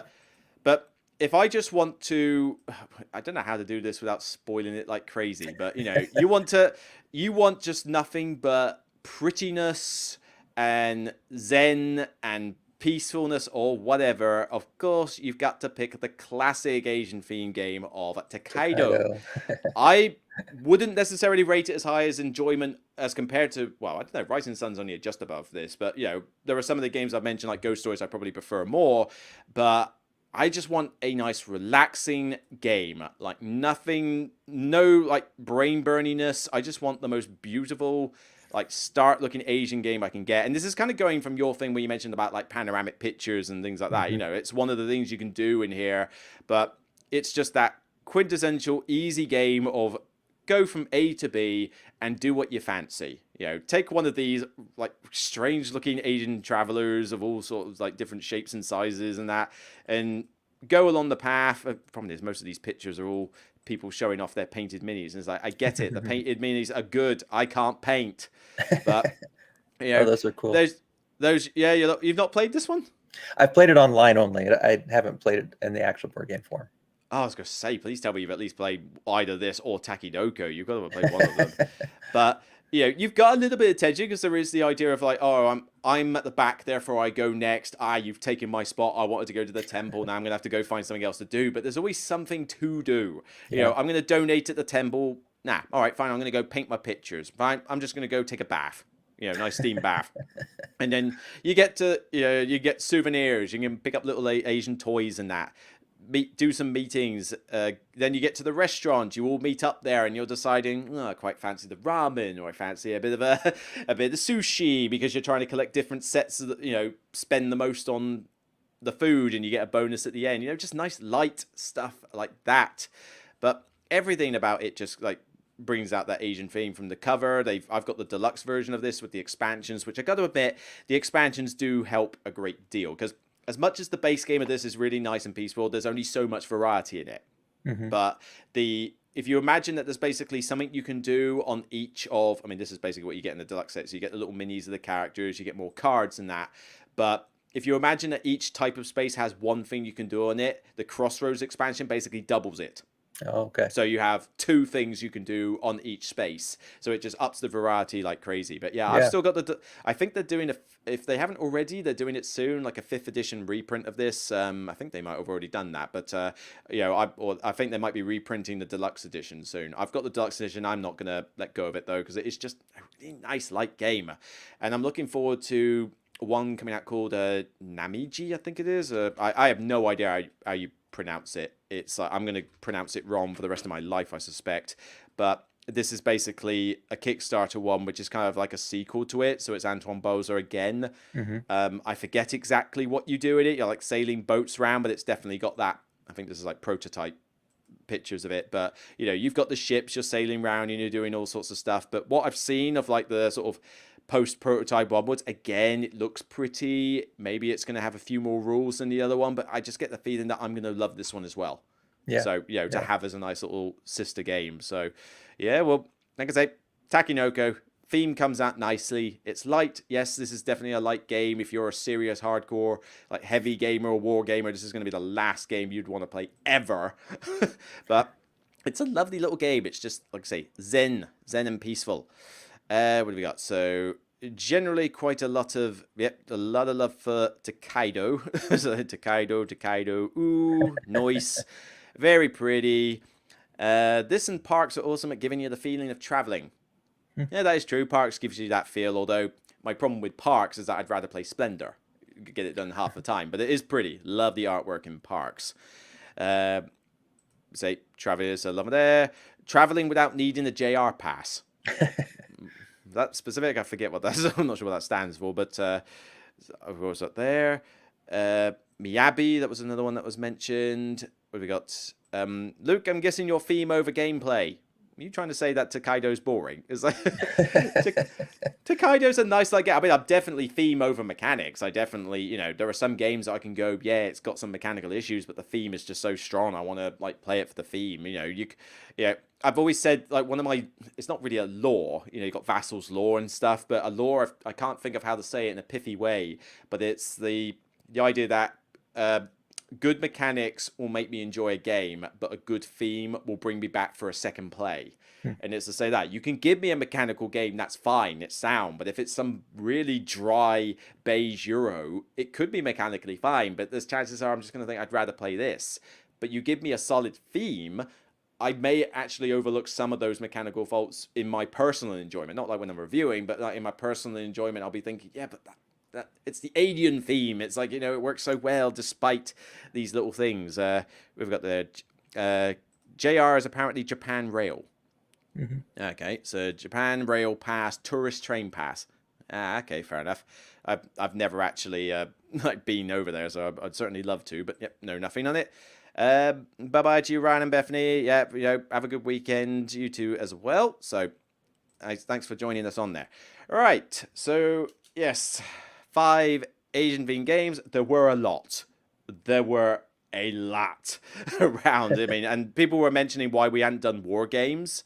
And, there's definitely some truth to that. There was definitely a lot of war games set in various Asian wars and that. And it's like, I wouldn't know the first thing about playing a lot of those. It just wouldn't work. But let's have a think about some I'm not going to do too much about honorable mentions. So chat, once we've said goodbye to Ryan and Bethany, as we've finished this and within good time, actually, we'll spend about 10-15 minutes. Let's go over some of your suggestions that we did not say. Because, I mean, Billy has not played most of the games on my list, which for 2 of them, like I say, is kind of like hard to believe. But then I've not played... So what did you say? You said Jiraku, not played. Four Gardens, not yet played. Zen Garden, not played. Jiraku, not even heard of. Xian, not even heard of. Was that all 5? Was there another one? Kohaku, the koi fish. Not played that. Yeah, so I've not played a single one of your like Asian themed games, and yet they're all light, they're all nice, and I probably should have seen them, or at least like definitely taken it. So interesting little comment there. Westerners love an Asian setting. Asians love Western settings. Interesting. Wonder if that's true. Trying to think. I mean, I do like those. I suppose it's like you like something that you're not used to. Yeah. You show like a Japanese family to Kaido, and it's kind of like, oh yeah, we live and breathe this stuff all the time. Whereas for someone like us from like Western civilization, we don't see that all the often, so it's all nice. Yeah, I mean that's actually exotic from our experience. Yeah. That's not a bad vote, but yeah, go on. Get the chat in. I will go back to ones that I mentioned. We've got one so far. Hanamikoji. Now, I did consider this. This was a potential one, but I do have to say you could make Hanamikoji anything. Like, it is one of my favorite card games. I do love it. I certainly recommend it, or Jishir Academy. I mean, well, there you go. Jishir Academy is the exact same game, except instead of geisha, you have female geisha, you have male scholars. Okay? That's literally the only difference. The game's entirely the same. That's the version I've played. What, Jishir Academy? That's the one I've played, yeah. Yeah, and this is the one on my shelf. It's like I grabbed this one like fairly soon after Sam Healy kept raving about it. But they're the exact same game. The fact that is proof that you could have made this anything. This could have been cowboys and Indians for all it mattered. It still worked. And that's the thing. I love this game. This is one of my favorite 2-player only games. I have taught this to so many people. My box is worn out like crazy. Teaching people at Dice Portsmouth events and that. It's such a great little game with that I pick, you choose mechanic and 4 actions. Everybody's got to do those 4 actions. But it's like, oh, do you have that card? Are you going to beat me on this set? Getting the control over them. It's like, it's such a cool game, and I am so ecstatic that Hanamikoji is getting a expansion later this year. Yes, I wonder if how many people know that. I didn't hear about that. It is. I mean, there's some more. I think it's like there's a little mini one coming out, which is like some different, action tiles. But there is a proper Hanamikoji Geisha's Road. Here we go. Geisha's Road. This is an official expansion. So you are Yeah, you're the restaurateur. You're trying to solicit business. So what's this one? Oh, actually, is this actually this might not be an expansion. I think this might just be a sister Just game to it. okay. Yeah, I think this one's just a sister game to it. I mean, like I say, same people, same Emperor S4 and that. But yeah, I'm certainly gonna want to check this one out. But I think the one that I was looking at a minute ago is an expansion. I mean, they've just called it Action Tiles Expansion, Yeah. but it's there 21, and I think this one gives you different actions that you can use with, like, different action tiles you can use. And that's all I need. Mix and match those for a more unique game experience. That's all you need to do. Just give Yeah. me some more variety, and I would definitely be up for that. You've played this one? Yeah, yeah. I've played the Jishi Academy, and it's one that I didn't know if my wife would really enjoy, but we started playing it, and yeah, she beats me every time, so she likes it. Well, this is the thing, right? I literally typed in Jishi Academy. It brings up Jishi Academy, aka Hanamikoji, and loads up the Hanamikoji cover. If that Yeah, is not definitive proof that even something as broken as Board Game Geek can somehow merge the two together, and this is from a website that puts multiple copies of Brass and Through the Ages in the top 100. They messed that up. So the fact that they've got this one as the exact same entry goes to show how much it was just literally changed whatever setting you wanted. But and that kind of worked on there. Somebody mentioned earlier, I can't bring up the comment, but someone mentioned Voyages of Marco Polo. Well, first off, I hate this game. Okay, hate is a bad word, but I still rate it a 4. I don't like it. It's like, oh, what do I do in this game to do well? Travel, travel, travel, travel, travel. All right, so if you don't travel, you lose. Right, fine. And I know people will dispute that like crazy, but I don't know. I'm not convinced those player powers are balanced. There are some that are crazy good, but I don't know. I didn't get into the theme of this one. I thought that there was too much emphasis on this top board, and yet there's only one action that allows you to even do it. So if it gets blocked, what do I do next? I don't know. There was a lot of things that irked me when I was playing this game, and I did try it a few times. I thought, okay, maybe I did something wrong. Maybe I'm going to try it again. And like several times, I just find myself going for these contracts, and I don't know. I didn't get into it as much as a lot of other dice placement games. But I mean, would this count? I mean, their travels were all over Asia, so yeah, I think it would. We played this a fair bit when I first started getting into games just a couple of years ago, and I remember enjoying it. But we've discovered so many other games since then, I haven't really gone back to it. So I probably should, just to see if that original enjoyment was because I was just learning about so many new opportunities in gaming, or whether it is one that I do enjoy. I wonder what it is. I mean, started on a journey to China, and then led through Jerusalem and Mesopotamia and over the Silk Road, Kublai Khan. So they traveled like in a mixture of like Far East and also Middle East. So it would be a bit of a fringe pick if I put it on, because I mean, and even then, regardless, does anybody care about the theme in this game? It really doesn't come out. I mean, the closest thing they have to the theme is the fact that you have camels. That's about it. Other than that, it could be any dry beige Euro, and that's kind of Simone Luciano's kind of shtick. Like pretty much anything Decides is like. Actually, to be fair, I like the stuff that Daniel Tassini has made, but I'm not a fan of Luciani's games because I think he also did didn't he also do what was it called, Lorenzo di Magnifico? I think he did that one. I think so, but I haven't played that one either. And it's like, can't stand that one either. As like, I don't want him to touch the game. I want Danielle to CD to touch the game. That kind of works, but different strokes. It's only a game at the end of the day. And I'm assuming you didn't play the sequel to this since you didn't enjoy the first one. I would try it. I mean, I've always said I'll try any game once, because that's how I find some hidden gems. I mean, I wouldn't have Pulsar 2849 on my shelf as one of my favorite Euro games if I didn't try every game once. Because normally I would look at such a game and think, okay, you didn't care about the theme. Why on earth should I care so much here? And it's like, played it and it's like, oh, love this. So, you can always find a hidden gem. So I would try Marco Polo 2 because I hear that people actually do prefer the second one to the first one. But yeah, that's what I've heard too, but I haven't tried it yet. It's not like I'm going to seek it out. I'll actually go back to something that's... Oh, nope, sorry. Shadows in Kyoto.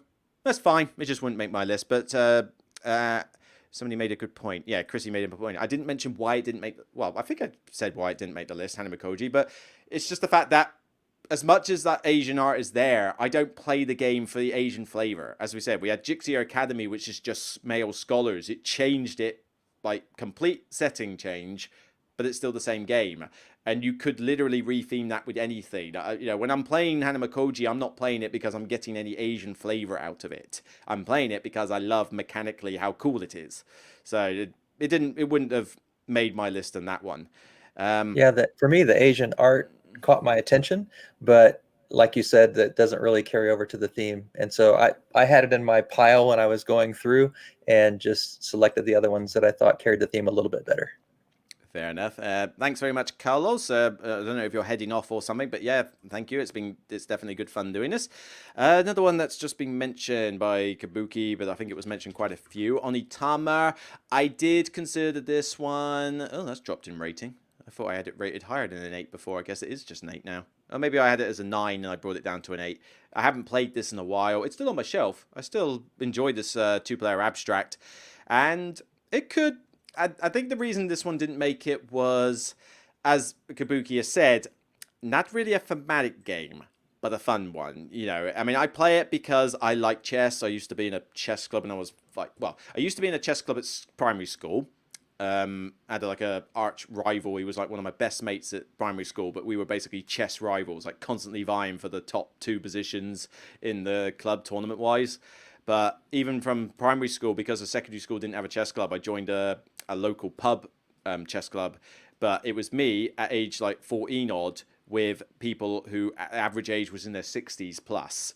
Like I was playing with a lot of old people against other pubs. And I held my ground well, but boy, did they give me a wake-up call in terms of how good you could be at chess. It's like, I could beat some of them, but they were a challenge. And there were some that I'd never beat. I was like, wow, okay, this is the upper echelons of how to be good at chess. But I enjoy it. And Onitama gives me that chess fix.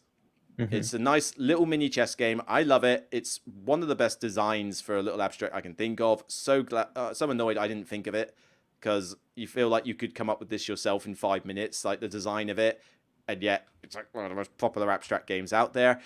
I guess, as I say, it feels like chess. I mean, this could be any type. I like the fact that it's master and student and it's based on things. But, I mean, the fact that it's got, the Asian theme, it could be any theme, really. It could literally just be like, the English versus the Scots or something, some little other war game. Yes, you've got the various stuff here, like fox, dog, and bear, and like the various styles. But at the end of the day, it's just how you move on a grid. I'm not sure if taking like the tiger stance card or the rabbit stance card has any correlation to how you move on that sort of grid. As I say, it didn't really have the theme there for me. Another one that's been mentioned by Chrissy is Hanabi. I think I rated it a 7 before. It's gone down to a 6 because I've kind of just burnt out on the game. I still think it's good. I don't think I've still got a copy. I think I've got rid of my copy, but a friend of mine always has it. Again, I mean, you've played this one, have you? No, I'd like to play Hanabi and Onitama both, but haven't picked either one up yet. You've not played Omitama? I definitely recommend Omitama. If you're going to pick one of the two, I would. Although, I mean, that's a 2-player only game. If you want something for a group, then Hanabi's obviously going to be your next choice. Hanabi's good. I mean, it brought in that. It deserved its Spiel win because it was a very nice, light game. It was very interesting. The fact that you had the cards facing away from you, as such, so you couldn't see what was on your hand. You had to rely on your teammates, and you were just literally playing out, cards from 1 to 5 in 5 different colors and see how well you could do. But again, the theme could be anything. It's fireworks. If the game wasn't called Hanabi, I wouldn't even know that this was trying to be based on some kind of Asian theme. And I think someone mentioned that Hanabi is the Japanese word for firework or something like that, Chinese or Japanese word for firework, which is, I think that's right. But yeah, I mean, you could have just called this fireworks. And that would have made no difference. You could have just called it Bang. Although we've already got a game called Bang, so I guess that wouldn't work. But so it wouldn't work on that one. Hello to the Hexy Beast who's joined us. Thanks for joining us. Let's see, we got a few more ones on there. People are kind of joking about King of Tokyo. Come on, seriously? Are you really playing King of Tokyo because it's an Asian themed game? I mean, it's a fun game. It's a great dice game, and yes, it's kaiju, so technically, but and Gigasaur rules because Godzilla rules. Screw you, King Kong. But and definitely screw you, Cyber Bunny. I always want to take out the Cyber Bunny by force if Cyber Bunny's in the game. Battle Yahtzee. But But I've got the I've still got this actually. Oh god, reach it down. Yeah, I upgraded. I think I grabbed a copy because I didn't have a copy. I Oh just played the yeah, cafe version. But yeah, I grabbed the dark edition because I really love the like the sort it's of got a cool aesthetic. yeah, the aesthetic to the dark version like trumps the second edition for me, even though that one still looks pretty good. But I'm not played it because it's like, ooh, it's Tokyo. I mean, yeah, I'm playing it because I like to be like, Godzilla and go around like that and beat up monsters. But again, you could retheme it to something else, and I'd still pretty much like it as well. So I'm not playing this because it's Asian themed. And like I say, if you didn't see Godzilla, you wouldn't even know it was Asian themed, or if it Yeah, it didn't just have looks the like a giant monster panda. game. Yeah. Yeah, I mean, you look at the National Guard there, doesn't even look like they don't even look like Asian people. So it's just it's Asian themed purely just because it has big like stereotypical like style monsters of kaiju, and it's in Tokyo. And we already mentioned King of New York, so Hmm. you could literally just change the location and suddenly it's in a different place. King of London. That sounds all to be boring, but it could feasibly work. So I mean, I didn't even consider this one on the shortlist. I thought no, that would be just too much of a fringe pick. We get a few. Let's see. Have you heard of a game called Bullet? Bullet Heart. I've Is that the one they're talking about? I've seen people talking about it, but I don't know much about it. I mean, are we talking about this one here, Bullet with a Heart? Yeah, this one. Space heroines defend planet Earth in falling block battles. Far-flung future Earth. Is this Asian themed? Yeah, the artwork. So yeah, the artwork is giving me an anime stuff. Yeah, that's Hmm. definitely Asian themed. I mean, that is anime style, and good art though. I like the box. Level Yeah, I've heard of 99. They're very actually level 9. One honorable mention. Well, we'll talk about Bullet first. Although how much buy I've never. I've seen the cover, but I've not even looked more past the cover. I I mean, this looks like a very abstract game, just with very pretty anime work. So I don't think I would be playing this. I'm sorry, I would be putting this on the list to say, oh, this is going to be on here because of its Asian theme. But I try it. Looks like an interesting Yeah, little abstract game. I definitely try it, and I've heard people, several content creators, talking about that it was a surprise for them that they really enjoyed it. So I definitely want to try it, but it wouldn't have made me think of the Asian theme either. Is that an app? Do you play this with an app? I don't know. I don't think you do. Maybe you just had something on the. Maybe they just had something on the phone. But I'm curious. I don't think it used an app. Playing with the optional timer. Maybe they were just Oh, using the maybe it's an timer app then. timer. Yeah. Yeah, I mean, it looks pretty. 10 to 20 minutes, a short game. I've just not looked past the cover, so I haven't gone anywhere near it. But no, it would have been an interesting one. What do we got then? Somebody mentioned Power Rangers. I suppose you could class a Power Rangers game on that, but show me a good Power Rangers game. I'm not aware of one. Um, Julius mentioned in the Year of the Dragon will not be on my list. Gee, you think? No, of course, in the Year of the Dragon is not on my list. I mean, not to say that I dislike every failed game. I like to, what do you call it? Yeah, free. It's not a good one for me. I mean, I like Cuccapelli, that new one, but that doesn't feel like a failed game. And Amerigo is alright, and I don't mind, was it Notre Dame? Notre Dame was okay. But, yeah, I did not like this one. I mean, have you played this one? No, I've seen it, but I haven't played it. I mean, I would say you could play this and put this on the list. If somebody wanted to do Asian themed games and put this on, fine. I mean, it is pretty abstracted, but the artwork and the Hmm. aesthetics and that do bring out a bit of that Asian flavor. But you're doing rice fields. But this is basically how much would you like to get punched in the face the game? This is like one of the most punishing games. I mean, it looks, or despite some of the Asian aesthetics, it still looks very bland. Hmm. But then again, most of failed games do. But the oh, come on, no, even the Feld fans don't defend them as being aesthetically pleasing, apart from possibly Merlin, and even then that was co-designed. But this one, if I try to remember, it's been a long time. But basically, you're trying to do better than everybody else by surviving more than they do. All these various disasters happen, and it could be like like famine and disease and some invasions and stuff like that. And you basically have to survive these disasters as best you can. You might be able to mitigate them entirely, but if you do, you're probably really getting screwed by another one. And basically that's all the game is. Several rounds where something bad happens, and any time you try to build anything up, the game just rips it from you asunder, and you never feel like you're doing well. I play a lot of these like the Serta games, the Minecraft games. Like you go somewhere and you get a little bonus. Like even if it wasn't the best action you could do, you feel like you got a little reward. This doesn't reward you. It just punches you repeatedly. It's death by a thousand. What's the word? Death by a thousand cuts. Thousand. That's what this feels like. I would not go mad for this one. What do we get? We're getting on to an hour and a half. So let's see. Traders of Osaka. Is that really any bells with you? No, not heard of that one. No, it's not one I've Someone's heard of mentioning Night personally. Market. I remember seeing that on the nerd shelves. That looked like pretty cool game. Yes, Judy mentioned that when we were doing games that games that got better or ones we were looking forward to? I can't remember what the list was. We've done a couple, but yeah, this one was very. I mean, I don't know if I'll enjoy the game or not, but as soon as Judy mentioned it, as soon as I saw that cover, I want to try this game. It's really eye-catching.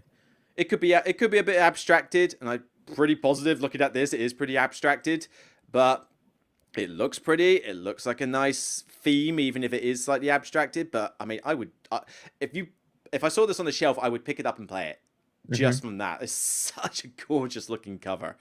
But all I know about it is what Judy has said. So, will Judy be cool? I don't. Sorry, will Judy be cool? Now, Judy is cool. Will this game be cool? Oh, slip of the tongue there. But yeah, this one, I'm not going to live that one down. But this should be a cool one there. Lanterns, that would be a bit too abstract, I think, even though aesthetically pleasing. Someone mentioned Gates of Loyang. Have you played that one? Haven't played that one either. No, I have not. It's one of it's a Nui Rosenberg game, isn't it? This is not one that I have played. Shut up, Hexy Beast. Keep digging. At the Gates of Loyang, I've not played this one. I would play it. I mean, this is Tasty Mincho actually as well, so this is going to be another one of those games that's hard to get hold of. Although, well, I don't know. Have Lookout taken over it? Where's the picture? No, that's Hill Games. That's something else. So this was a TMG game as well, so this is going to be one that's going to be really hard to get hold of. But I'd try it. I don't hear many people go on about this game. I've seen it on sale every now and again. I don't know if I'd like it or not. It's one I'd be tempted by. It's a Nuri Rosenberg game with farming in it. I think it's farming. I mean, it's got corn and vegetables. Like that's usually a shtick. But I would try it. 1 to 4 players, about 2 hours, fairly heavy. 305. I mean, it's definitely got its fans. I would certainly try it, and I'd say this would fit the theme. I don't see why this one would be nuts. Yes, you were always cool, Judy. It's just my stupid things. What have we got there? Formosa Tea. Don't know that one. Yes, the list was games that deserve a second play, because I think Judy had played it once and then decided, yes, I want to play it again. So, and I'd never even heard of it at that point. What have we got? First Chinese Banks. I've heard of that one, but yeah, not when I'm going to go. Gun Kimono, that's pure abstract. I'm not sure even how to spell the thing. Gun Kimono. Here we go. Yeah, Gun Kimono. If it's the one, yeah. As far as I'm aware, I mean, this appeared on Tom Vassel's top 10 for themeless games. So no one is playing this game for the theme, despite like the aesthetics like going with it or something. So yes, you might have some artwork, but yeah, that is not in any way like thematic to what it is. So I mean, the game could be good. I've not actually played it, but yeah, I'd be struggling to think anyone would put it on the list for like this particular one. We've already mentioned that. Night Market is fun, just fiddly. I don't know. We'll find out when we get to there. Gates of Loyang Love, Formosa Tea, Samurai Spirit was one. Actually, I'll come to that one in a second.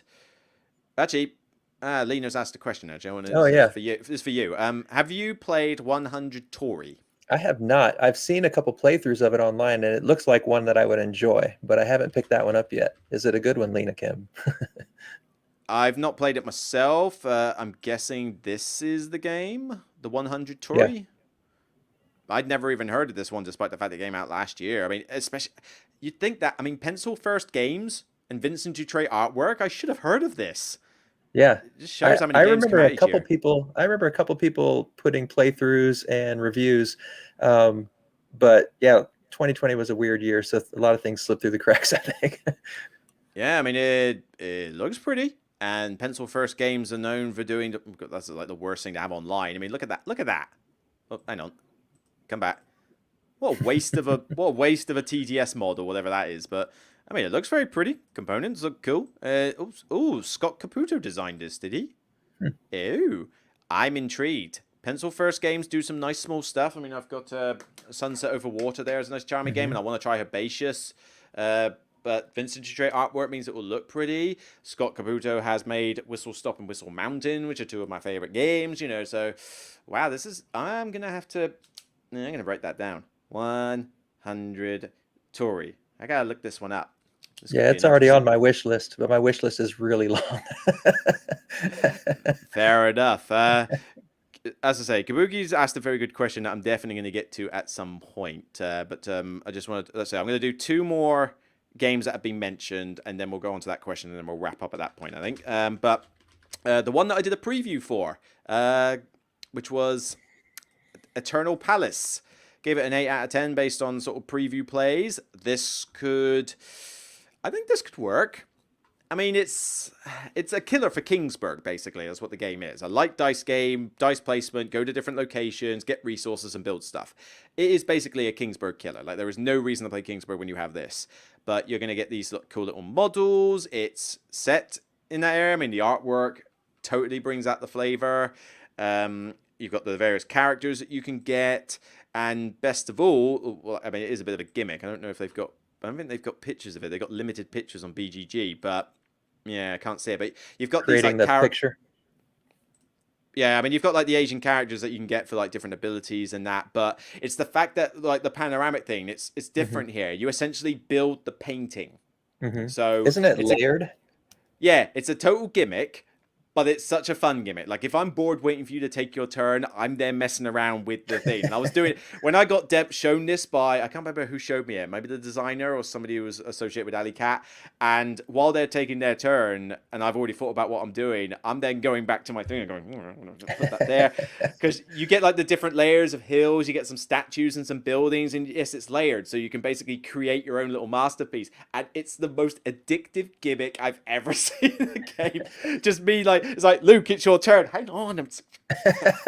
Yeah, I definitely backed this Tiger is like, it's so addictive, even though it's just victory points. You don't get any points for having the best painting, but it's a great thing to show off at the end. Like, you say, and we won, and show us your paintings. And here's what I've done. It's just like, I would definitely, I mean, this is definitely one to check out. You know, it's not going to blow your mind, but it's very simple, looks beautiful. As I said, it does the whole thing of Kingsburg, like roll some dice, go to the locations, but there's a little bit of hidden, like getting the person's head. There's definitely some tension for spaces. It looks gorgeous. I mean, like I say, Kingsburg is dead with this game. There is no reason to own Kingsburg if you have this. It's definitely one to keep a lookout for. It's definitely going to one, I think, one of the best ones they've got in their line. Someone mentioned chai tea for 2. I suppose. I mean, tea could be. I suppose it could work, but I mean, I wouldn't play. I'm not playing chai because of the Asian flavor. I'm playing chai because I like tea. So it's kind of over that. Yep, yeah. It was at the UK Games Expo, so they had a like demo of it there. So I hope more people seen it. Failing that, you can just see my preview video for it. But there was one more. Oh yes, I used to own this Tang Garden. Oh yeah. Yeah, last honorable mention. When Lena Kim mentioned 100 Tory, I remember hearing about that around the same time a lot of people were talking about Tang Garden. Tang Garden in itself, I mean, this is one of the ones I regret getting rid of. Not because I want to get it back, but because it missed its potential. I gave it an 8. I still think it's a great game, but it's so user unfriendly. The game itself is beautiful. The components in it are stellar. You've got these great miniatures with this great artwork. It is, I mean, that's a 3D rendering, and it's just so beautiful. Putting up these like cardboard trees and the plastic buildings, and putting your meeples on, building like a little Carcassonne map garden, and then you've got those overlays around the side that are basically these giant panoramic pictures. It is such a beauty, and I enjoyed it. It was a light, simple game with some decent choices and looked stellar. Why did I get rid of it? Because it just irked me on how user unfriendly it was. Because The problem with this game, it's a biggie. Hang on, I keep zooming into a picture. I'm going to explain two things to you, right? Here's a tile, right? Here's a tile. Now, is there anything about that tile that strikes you as a bit, that gives you a bit of a hesitant feeling? Nothing that I And it, see. I mean, I don't know about how to play the game other than I remember you have to face your people a certain way to see different designs. And I remember some people didn't like that spatial aspect of it, but well, okay. I mean, if I told you there was two of these on that tile, would you have thought there was two? oh, I see. I see them now, but not till you said See, see, it. basically, your person goes here, right, and they face in a certain direction. That's fine. But a lot of your cards that you're getting have to get these symbols, right? And Hmm. you can get more. You can get more points. It's set collection. I forget exactly how the mechanic works. That one is clear to see, Yeah. ish. Bear in mind, this is on a table full of stuff. That is really tricky to see up close. I mean, you could have blinked and missed that was there. Hmm. Try seeing it at a distance when it's buried under stuff. And there's the green one as well. Yeah. There's three even. I said there was two. I didn't even see the green one. I saw the green It, one and didn't see the blue until you pointed it out. yeah, it's like this. It's just you put this out on the table, the big table where you're seeing it at a distance, and if you've got any slight iffy eyesight, you won't see these. Hmm. But that's not the worst. That's not the worst of it. I mean, that's bad. But here's the other thing. This is it's a kind of a blown up picture, but this bottom rectangle here is one of the primary pictures. In fact, that's not a good example because that's not how it looks. Um, can I get a side picture? Here we go. Right, so this is like a typical setup. So already I'm barely, what, a foot away from this game, and I can barely see those things on the tiles. So that's already a frown. Oh, Kabuki's leaving, so yep. Cheers, Kabuki. Thanks for the input. Yeah, love you as always. And but with these tiles, you see those little circles there on the left, Yeah. right? Those are based on what your characters are facing. So that character is facing this way, and they get points maybe if they're looking at a lot of those yellow circles and stuff. The problem is that you can't even see them at the other side of the table. I mean, that looks bigger than it is because I'm leaning up close. But when you've got Hmm. several of these out, trying to spot them, like I say, too user unfriendly with the graphic design. That's Hmm. the thing. The aesthetics are stellar and the game mechanics are solid, but because there was too many times when I'm missing stuff, and I've got 20/20 vision with laser eye surgery, but I'm playing this with people on big tables, where you got to look at it from a distance, and there are people who are short-sighted who can't make out these bits. It was just too much of a hassle. I didn't want to deal with it all the time. Yeah. Let's see. We mentioned, Kanagawa. I considered, love the art. That Hmm. was on my short list. That could have been my number 6 or 7. Yido, I've not played, and no, I have not played Miyabi. So I've not played Yabi, and it's a shame that Kabuki's got to bolt before I get a chance to answer a question because Kabuki was the one who suggested the question. But just for her benefit, I'm certainly going to give it an answer. Here we go. Good question. Here, I'm going to make it the last thing we talk about. If you were to include India in your Asian list, what games would you include? I've chatted for too long. Your turn. Well, the two that I had considered were Jaipur and Nagaraja, and we enjoy both of those games, but I thought we were kind of keeping it more to the far east part of the Orient. So, Oh yeah, we definitely were. So, but they wouldn't have put on this list. But yeah, mhm. Jaipur. I mean, if we, let's say we expanded this to India, would any of those games make my top 5? Probably not. Jaipur would be close. I think Jaipur would be a top 10. I mean, I'm not be playing Jaipur for its like Indian theme, even though you can Mhm. sort of joke that there's camels and you're trading carpets and stuff. But yeah, I'm not really playing it for like the Indian theme of it. Jaipur is just a solid two-player game. It's one of my dad's favorites actually. I'm almost getting to the point where I'm a little burnt out on it because of how much Mm. my dad likes it, but he always Yeah. wants me to bring it home. So there's definitely things like that. Possibly my number 5. Maybe it could beat Yamatai, but I think they'd be quite close. Would be Rajas of the Ganges. That's one I That's been just picked up, but haven't played yet. It's on my shelf behind me, so I'm looking forward to getting that to the table soon. Yeah, say Paul and Soap have mentioned it, so Hmm. it's got there. Yeah, Rise of the Ganges could possibly make my 5. I do enjoy it. It is a really like cool game. It's a bit of a busy board, but I like the little Carcassonne map that you build. I always like having my own little mini Carcassonne map. It's always quite cool. But the fact that you're using these really nice looking dice to do the various actions, and you need them in different colors at different times. It's a looker, and it's a cool twist that you've got. The victory point track is where your money and your fame meet up. Hmm. it's a race to that. Granted, you're going to either meet in the middle or have more money than fame. I've yet to ever win this game where you have more fame than money, but Interesting. it's still different that you've got to meet up in the middle. So you can't just ignore one entirely. So it's quite a cool one on there. I mean, we mentioned we're not talking Yido because that's not India, but I mean, I've not played Yido. Yeah, I just got that Kickstarter recently, and I've been reading through the rules and trying to figure out how to play the solo version of it and then teach the family. But I haven't played it other than just getting it out on the table and trying to figure out what everything is. As I wouldn't have. It sounds all right. I don't know if I would like it enough. Other Indian game. Another one I probably would have maybe considered maybe as a top 10, but not as a top thing because I don't have this game anymore. It sort of dropped to a 7, and I didn't feel like giving it. Was Merv. Mm-hmm. Part of the Silk Road. If I was like counting like the like Middle Eastern areas, Merv would certainly be a potential contender. Although the only thing is, as good a game as Merv is, it's complete abstract.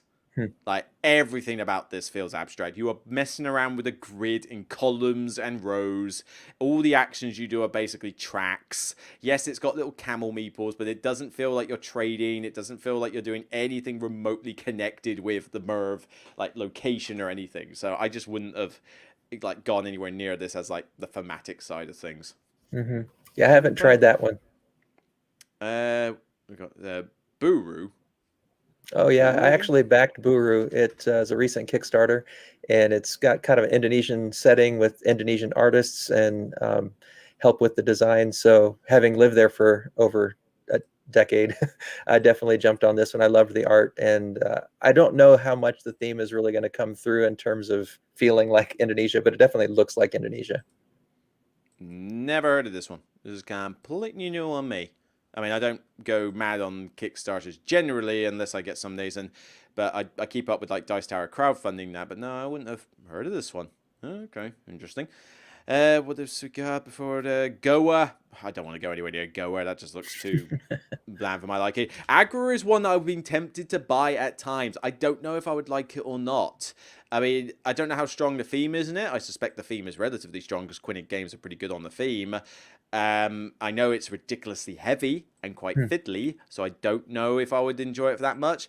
But if I can get off a prototype-looking part of it, this game has got so much in it. Look at all this stuff.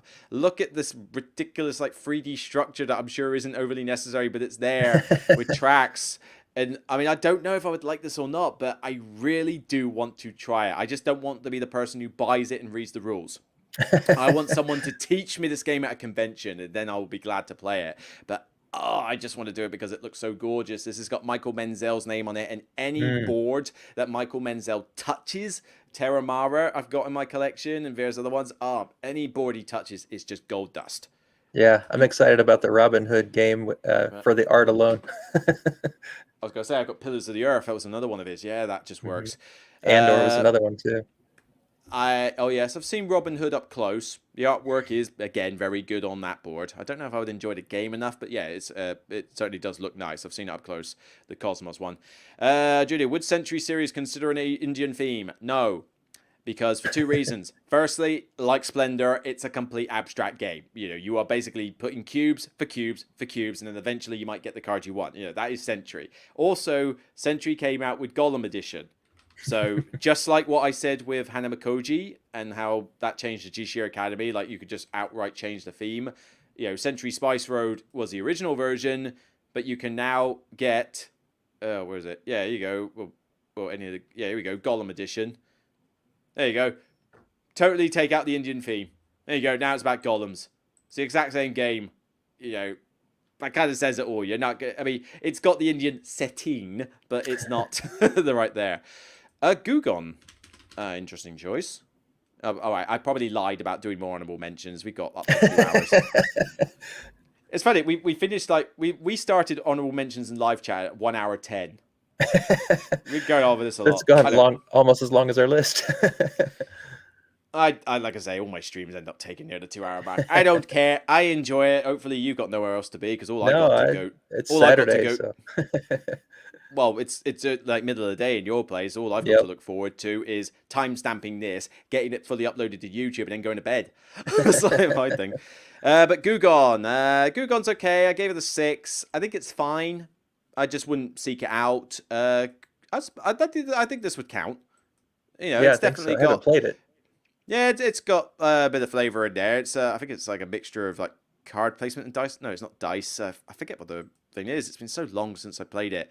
It was something like you played cards to go to various locations and like get resources, like build a wall and do other bits and stuff. You march up the track. It really has been so long. I'm messing it up. I really can't find. But um, yeah, yeah. I mean, this would count.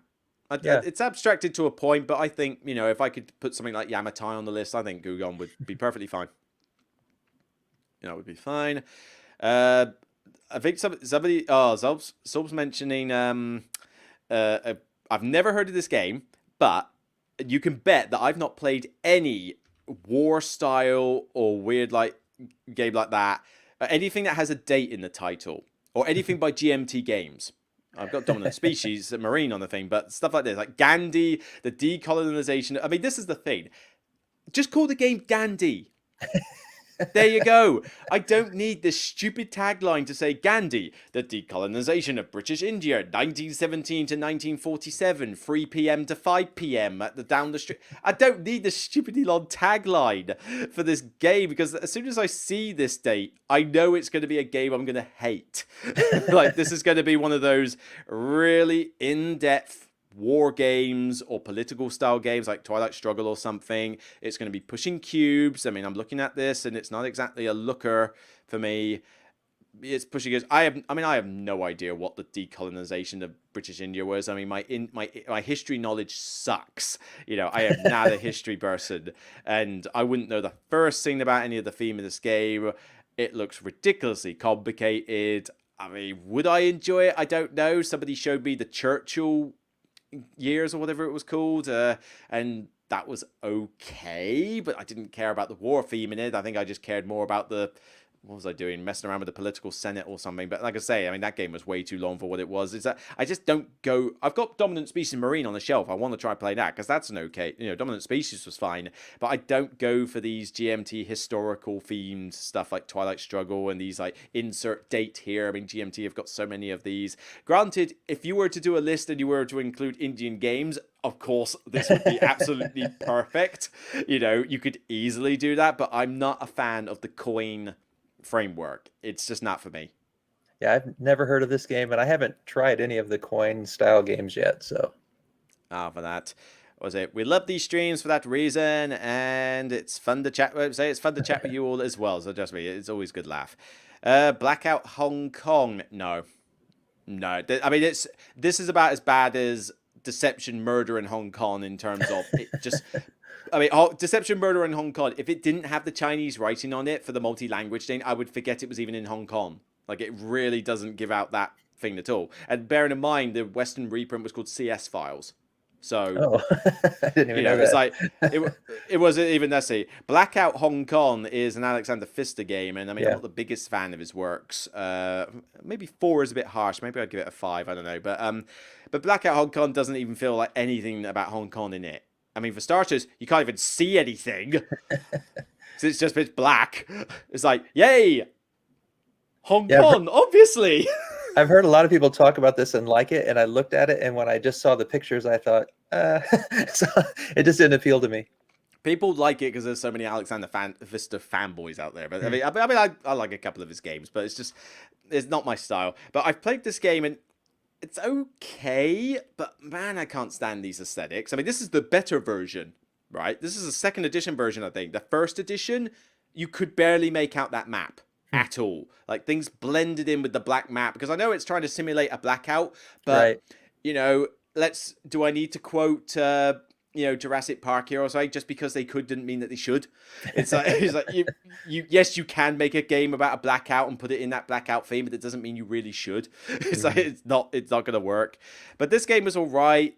you play cards in columns and you trigger things, but this is one of the worst AP inducing games ever. Hmm. You have to put these cards into various columns and rows and that in order to trigger stuff. You've got choice of different cards, and oh my word, the AP that this causes with anything more than 2 players is agonizing. This game takes way too long. There is so much downtime in this game. It drove me nuts. Hence probably my low rating in that. But yeah, I just like I say, nothing to do with Asia, but you might get the occasional picture like that. There's your Asian theme right there. That's it. It's like, no, that ain't gonna work. Thanks to you, Barker, if you're heading off. Thank you. And thanks to you, Oni Channel. It was a pleasure to be with you as well. So thank you for that. Iki. Iki? Not ringing any bells. Well, it's literally called Iki. Okay. Iki, Had all a right. Essen promo. Actually, wait a minute. Didn't I see this at the UK Games Expo? I could have sworn I saw this game there. Let me have a look. Where's the pictures? That doesn't look like the game I saw at the UK Games Expo. Maybe it was called Iki something. I don't know. Actually, no, this does look familiar. Maybe there's somebody reprinting it and they were at the Games Expo. Or maybe it's just a game that's been around and I've never heard of it. But, I mean, it looks nice. Yeah, the artwork and production box art's quality really looks good. pretty. But a game of Edo artisans. What are we going to do? So, re-implements Edo craftsman story. Hire artisans, set them up in the market, and acquire prestige in feudal Japan.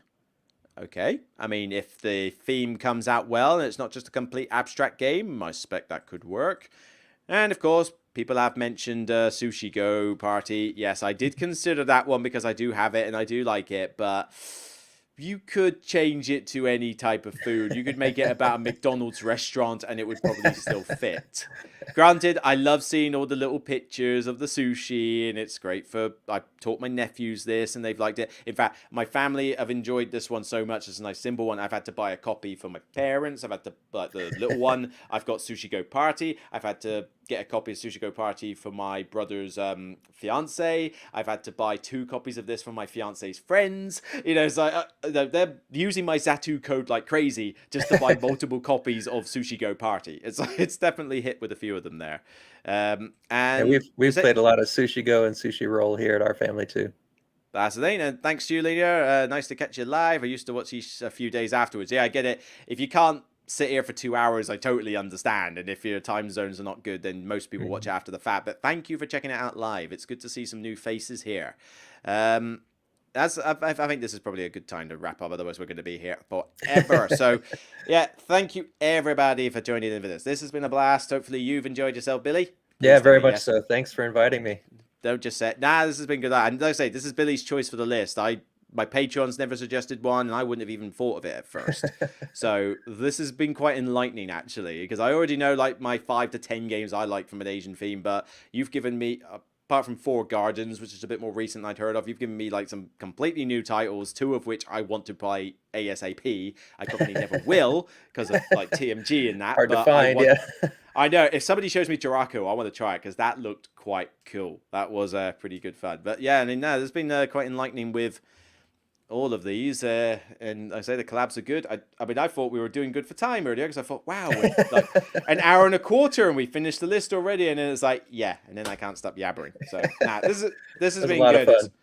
There's been a lot of stuff in the chat. This has been really good. One of the good streams. So yeah, by all means, I say next Tuesday I've got well, assuming nothing else happens with Paul Grogan, yes, we will be talking about our top 10 thematic Euros. That's going to be interesting. I've got my list sorted. It was hard to rank them.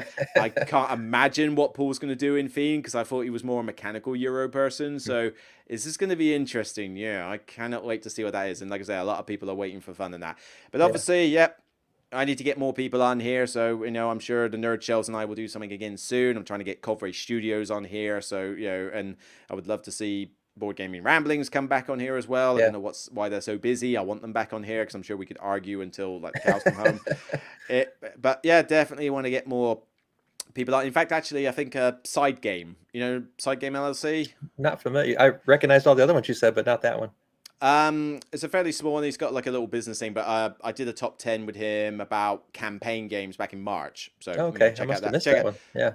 So check out that one in late March to know more about what they do. But he wants to do another one on my list. I think we want to do top 10 games that would benefit from app assistance.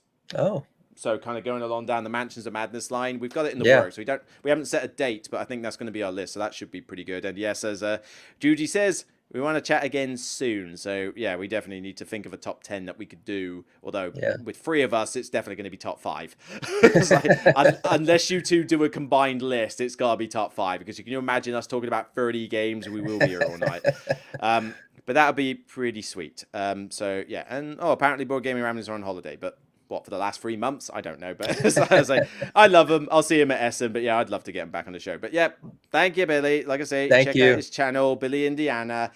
Support small creators. Let's get some subs on his channel. Check out his video content. And obviously, I'm sure we'll get Billy back on here again, because it's been quite interesting. All right. Yeah, thank you very much. So, Barmies, take care, guys. We'll see you soon. Thanks very much. Remember, it's only a game. Bye for now. Bye-bye.